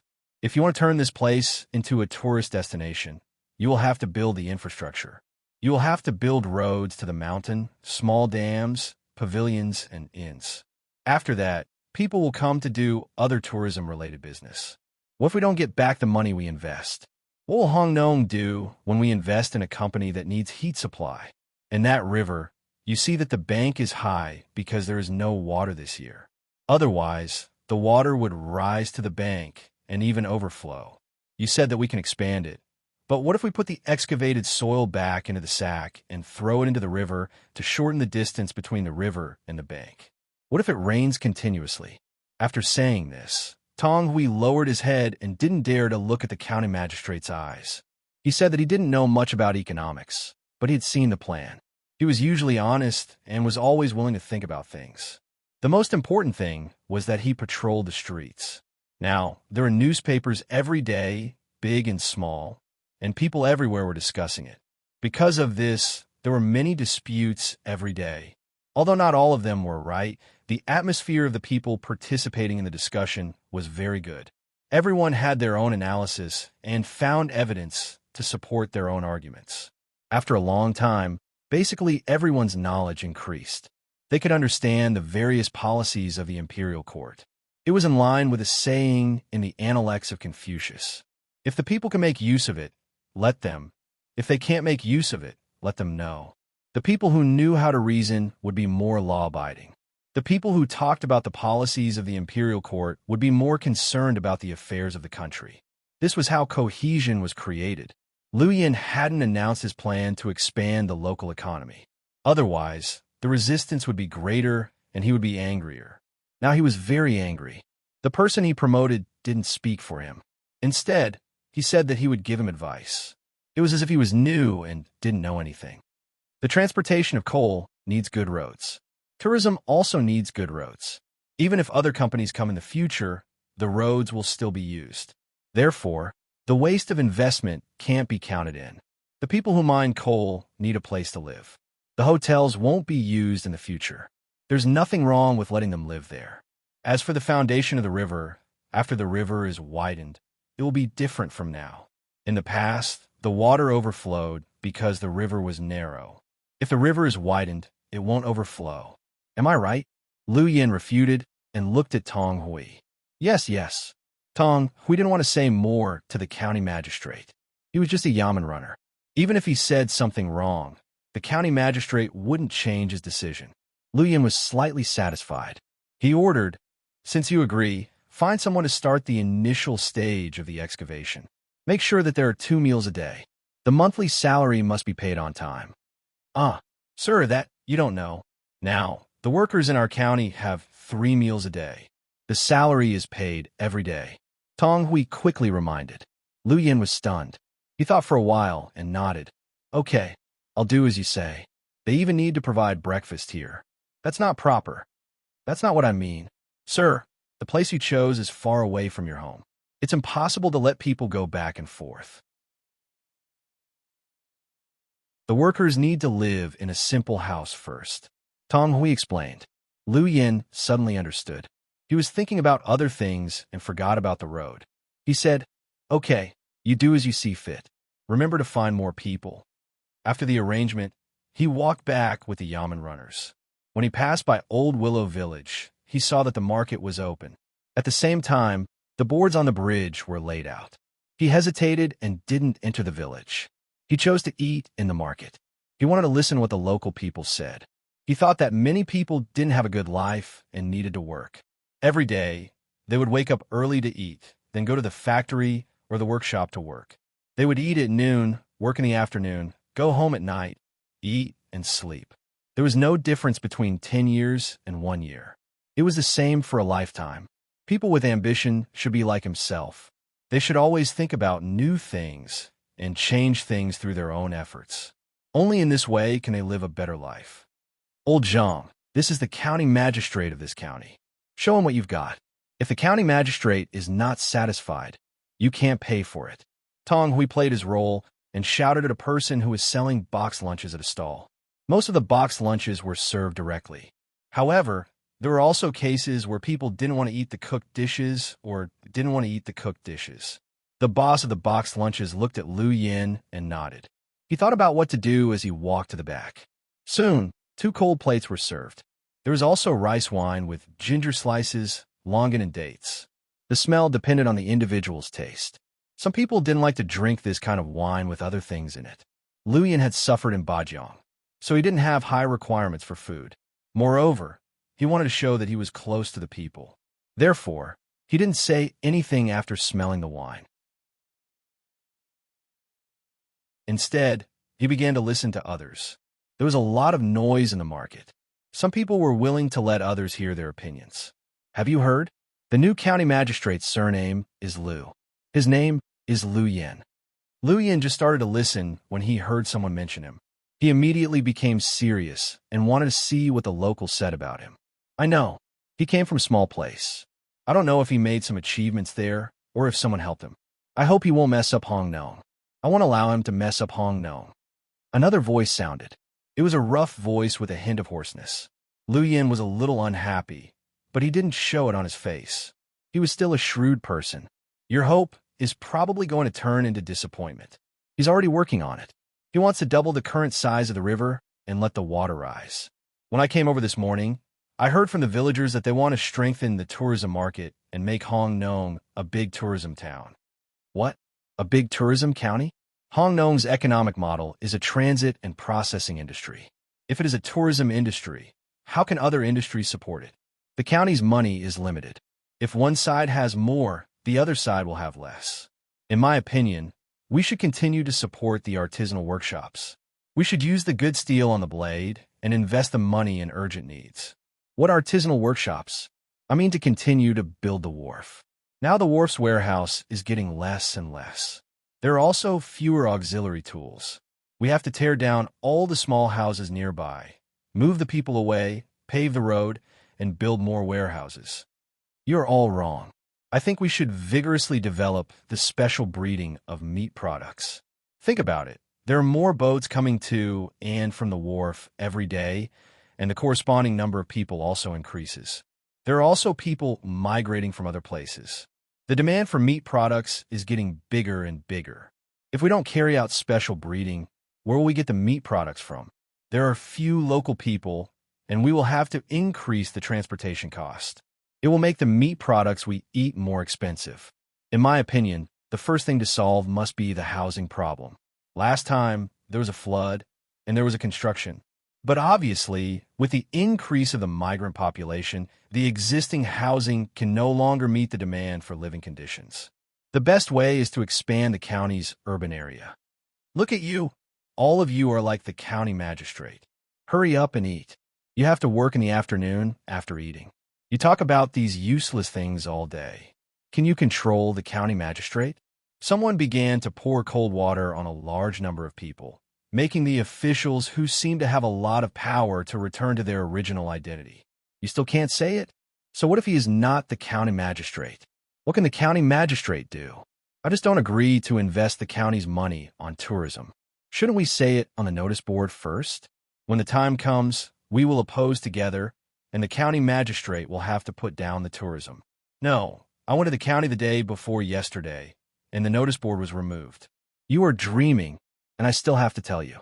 Do you think it's the same as before? Why is it removed? I suspect that the new county magistrate wants to pocket the county's money. Tomorrow, I will go and see for myself. If he doesn't restore the notice board, I will go to the place where the telegram was sent and report him. I don't care whether he has a problem or not. I will let the higher-ups check it first. The hot dishes were served. Lu Yin, who had not eaten yet, heard the words of the people at the other table and the people at the other table, and his heart was filled with hatred. First, he hated the people for rejecting his plan. Second, he hated that someone wanted to threaten him and wanted to send a telegram. The higher-ups would definitely send someone, and he did not dare to stop them. Of course, what he hated the most was the system of the notice board. The thing that Zhang Xiaobao and Wang Wan did when they went to Baoxing County affected many places in Tang. Any ambitious local magistrate would set up a notice board. It was clearly written on the board how the money came from, where it was spent, and how much the development plan needed to be adopted. Lu Yin thought that this practice seriously slowed down the development of the county, and it was a great interference to the local magistrate. Usually, the local magistrate would come up with a good plan, but because the local people jointly rejected it, the local magistrate had to make a new plan. What do the people know? If the people knew, what was the use of the officials? They could all be officials, so they could not let the people order the officials around. The most important thing for the people to do was to be obedient and act according to the requirements of the officials. Were the officials not more capable than the people? How could they harm the people? Thinking about the difficulties he was going to face, Lu Yin felt that the wine and dishes were disgusting. The meat was too fishy to chew. Why did they put so many tendons in the dishes? And the wine bowl, no matter how he looked at it, it did not look clean. Did his oily hands rub against it? After eating a few mouthfuls, Lu Yin could not eat anymore. He felt disgusted and wanted to vomit. He put down his chopsticks and signaled the yamen runner with his eyes. Tang Hui was a smart person. When he saw the county magistrate put down his chopsticks, he immediately asked, "Sir, are you done eating?" Lu Yin nodded with a sullen face. Tang Hui immediately ordered the other yamen runners, "Don't eat the dishes, drink the wine first. Lao Zhang, pack it up and put the rice in. When we are hungry, we can eat together." Lu Yin took out a bill and slapped it on the table. "Today's food is not on the county's account. It's my treat. No need to pack it up. Sir, it's a pity to throw it away." Tang Hui was reluctant. The dishes on the table had not been touched. Lu Yin stared at him. "I'm not throwing your money away. I have money, and I don't need to be greedy." Humph. After he finished speaking, he got up and left. Tang Hui agreed and gave a yamen runner a look. The yamen runner nodded and waited for the county magistrate to leave in the car. The yamen runner carried the packed food and followed behind, but they could not eat it on the road for fear of being seen by the county magistrate. When they got off work, they would gather together to buy some wine and continue to enjoy. At this moment, the other people eating also knew who the person who left was. It turned out that the new county magistrate looked like this. Rich Humph. Can he be richer than the Zhang family and the Wang family? The last time Xiao Bei and the others came here to eat, they did not throw away the food after a few bites. If they have money, they can just throw away the money. Why throw away the food? Oh no, the new county magistrate turned out to be such a person. Our Hong Nong is in trouble. A person looked at the county magistrate's team leaving and said to the people around him. The people around nodded. They could see that the new county magistrate did not like to eat the food in the market. He did not even pretend to eat. He was far worse than Xiao Bei and the others. Speaking of good food, no one in the Tang Empire could compete with the children of the Zhang family and the Wang family. But why could he eat it, and eat it very cleanly? It showed that he had a different idea. Xiao Bei and the others wanted to set an example for others with their actions, But this county magistrate wanted to prove that he was rich. Let's wait and see. If it doesn't work, we really have to send telegram. We can't let him mess around in our Hong Nong. If Xiaobei had asked Lu Feifei to be a level 5 official, it would have been better than the county magistrate. Unfortunately, it is a level 7 official. Although it is not under the management of the county, it is not under the control of the county yamen. Another person said, many people always lived in the same situation. As Lu Yin thought, they got up in the morning and did things according to the same routine every day. There was nothing new. As for the gains, they had more deposits in the bank, more new clothes, and more comfortable houses to live in. The changes of ordinary people were always small, but they were always changing. As long as there was no problem with the policies of the imperial court, there would always be something new in the lives of ordinary people. A month passed in this way. The bulletin board of Hongnong County was set up again, and the income and expenses were the same as before. Of course, there was no introduction of using money to develop tourism. It seemed that the county magistrate didn't want to do tourism anymore. Of course, ordinary people would not send a telegram. They still lived their normal lives. Only people in the county knew that the county magistrate had not given up the idea of developing tourism, and he paid for people to work there first. The person in charge was Tang Hui. He found 100 able-bodied men and another 10 to help with the laundry and cooking. Then these people began to work. They dug the river, but they did not dig the river after the converging river as the county magistrate asked. They dug some small tributaries on the river.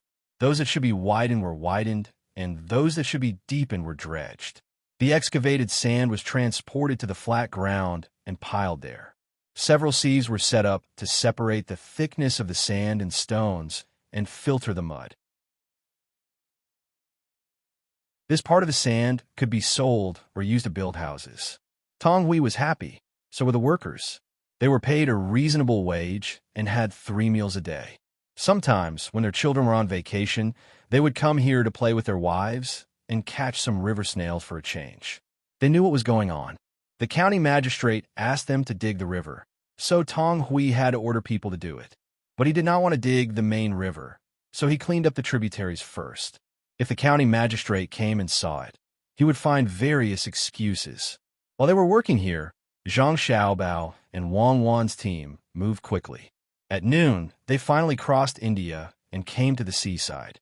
After setting up the tents, only a small number of people stayed on guard. The others all went in to rest and did not eat. When they rested until the evening, they got up one by one to eat dinner. They held a campfire dinner right at the seaside. All the food was roasted from the sea. They were tired of eating the food on the mountain recently. The 9 little ones were still leading the children in the tribe, teaching them how to eat the food in the sea, which part of the food was the best, and under what circumstances and what not to eat in order to avoid being poisoned. Finally, we're at the seaside.